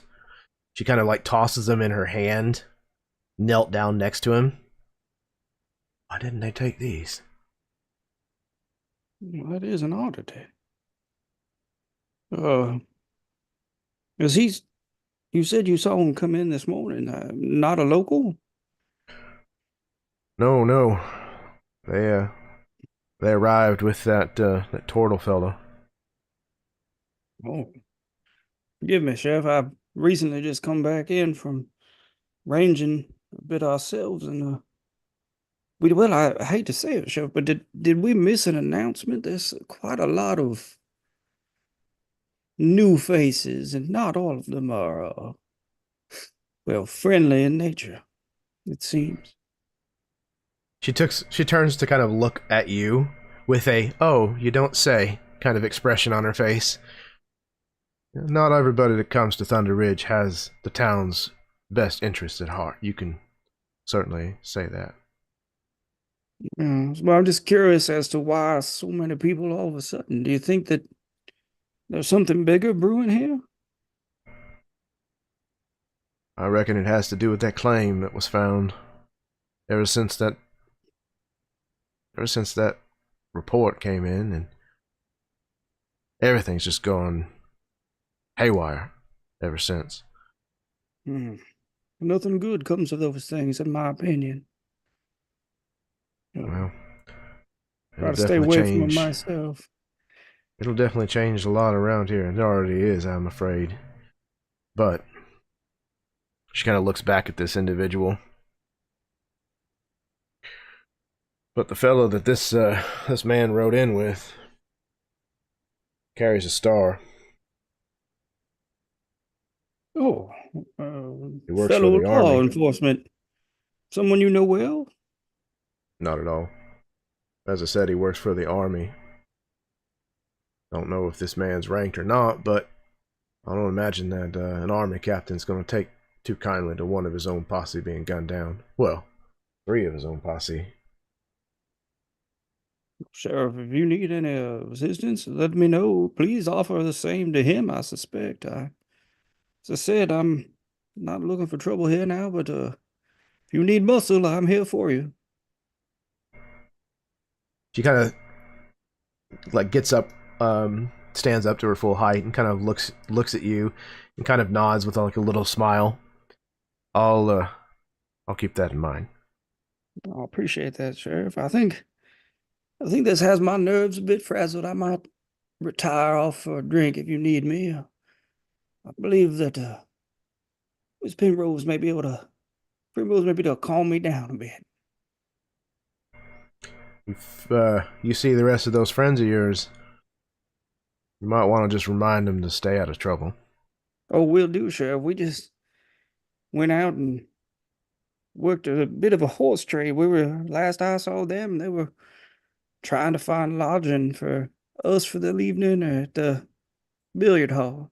I think old Dusty may have had a game. Hope he won. She says as she kind of like moves one of these giant black feathers in the snow with the tip of her boot. One of Virgil's offcasts. Oh, that's quite peculiar.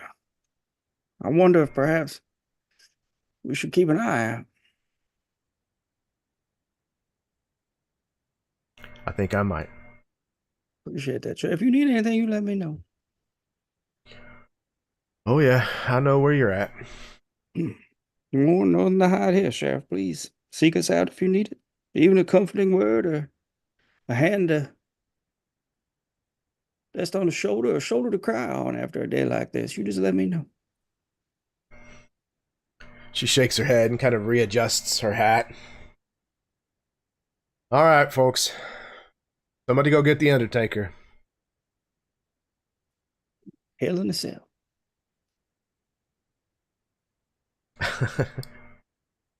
As we pull back up into the sky away from the farrier's yard, covered in snow and blood, I think that's where we're going to call the session for tonight. All right. Interesting. Very interesting. All right. This was a lot of fun, yo. One of Everybody's got our to get healed up ASAP. Might be a problem. first. Are you expecting more trouble? Really? Yeah, this was a lot of fun. I'm really excited with all of the possibility here. So thank you all very much for getting into a nice little elongated gunfight. It was good. Yes, guys. All right, I'm gonna pass things back over to my players so that they can I'm so salty. give any right now, parting Sheriff. parting words that they'd like to. Yeah, anything like that before we call it a night. So, other Chad. That's me in these parts. Yeah, I'm glad that Morgraph's gonna have 3 less guys on his side. That's beneficial.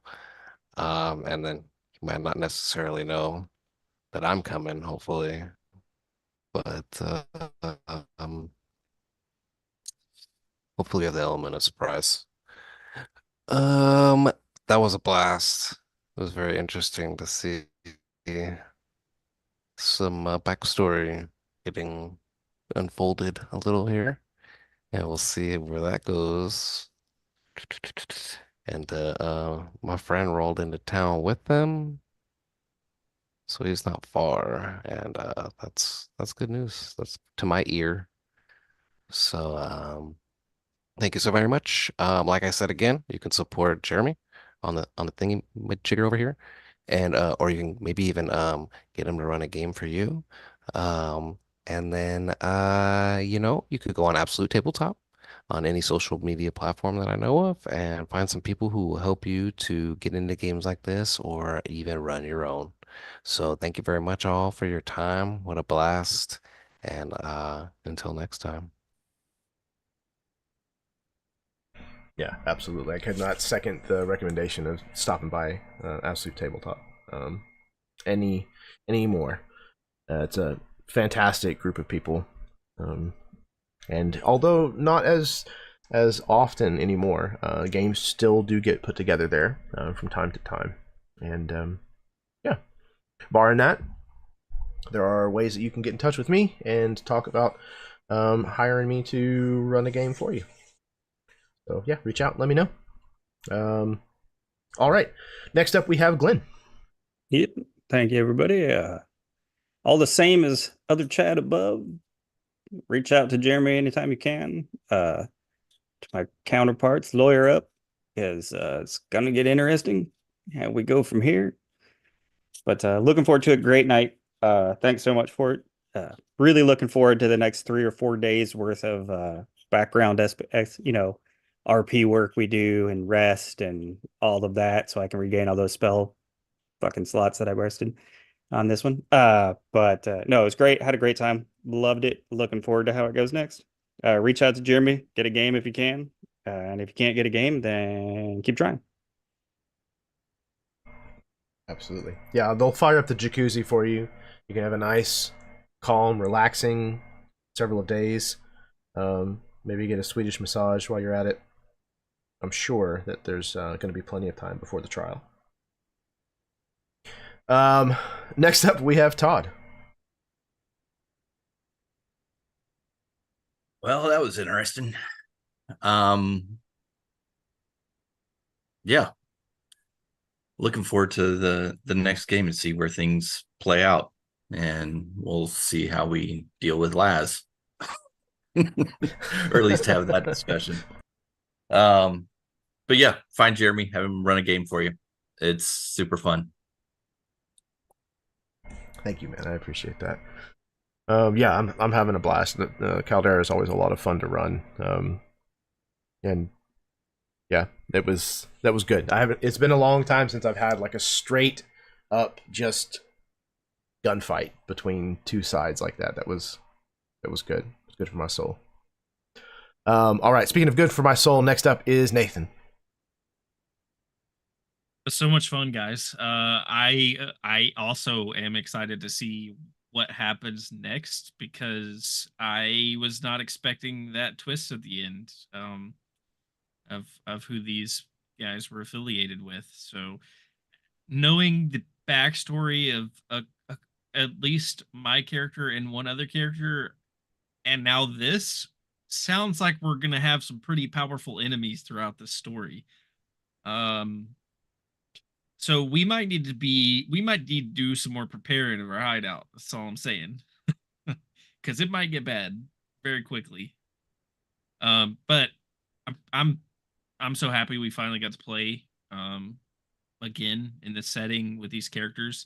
I always get nervous when any game is pushed out for a while because I'm always worried that me myself I'm gonna have a hard time like falling back into that character.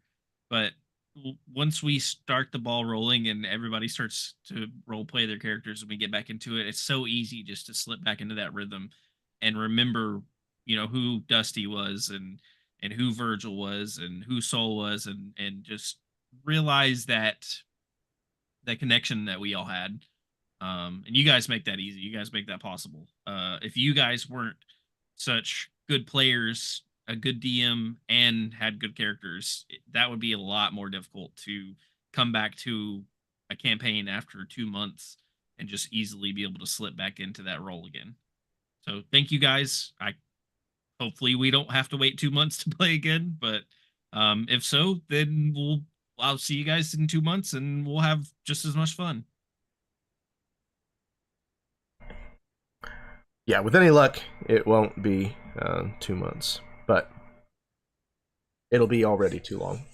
Because it's going to be at least a month before we get to revisit the aftermath of what has happened and see what's going to happen next. God, there's so much going on that I cannot wait to touch on to get into. But I'm really excited that we're starting to see some more of the elements of the backgrounds of everybody starting to kind of come to fruition. That's always a big part of running these campaigns for me. I love being able to kind of work everybody's stuff into the main thread of what's happening. So this is what I like doing. I'm very glad that I saved my backstory that I wrote on Google Drives because I'm gonna have to go through and read over it all now again since we're starting to dip into the backstories. Yep. I will. I'll pull it out and slap you in the face with it, without a doubt. All right. Speaking of pulling it out and slapping you in the face with it, last but certainly not least, my brother from another mother, Chadley. I mean, what would it be on a Jeremy channel without a segue like that? Thank you, sir. It's probably the dirtiest segue you've given me in all of these years, and I love it. Thank you. I gotta keep it interesting. So, so I will say, listen, Chad, I am massively salty at you for just. I love you, buddy. We had no context why we were fighting any of these people. I fought just for you. You're welcome. I was like, yeah, that sounds like a good plan. We'll go out and just rough them up a bit. Just rough them up a bit. Oh, you mean kill them? Oh, okay, cool. We're just gonna full on murder. Full on murder. Not disarm, full on murder. And at that point, I was like, okay, we're too far in it. The first death, I was like, we're too far in it. And then I got shot in the chest. It was worth it. So It was all fine when we thought they were bad guys. I want to say, oh yeah, when we thought they were bad guys and they were trying to like just get away from us. Oh yeah, absolutely. Because then we could have played up like we're the sheriff's deputies and we can do this thing. But then we killed one, and I was like, well, that's bad. But then it just snowballed. My point being, though, I was gonna say, one of the things that I love about playing in your games, Jared, and specifically with this group, with you guys, I just want to say how much of a blessing it is to play in your games and to play with my friends that I love so much. Doesn't matter if I'm playing with this group, doesn't matter if I'm playing with another group. But when I play on your channel, I find that so many of the people that you bring to the table end up being my lifelong friends. They end up be like the games that I play on this channel. You bring memories to the table, not just the game experience. So I want to say thank you genuinely from the bottom of my heart for bringing this together, not just game, but every game you've ever put together that I have had a chance to be a part of.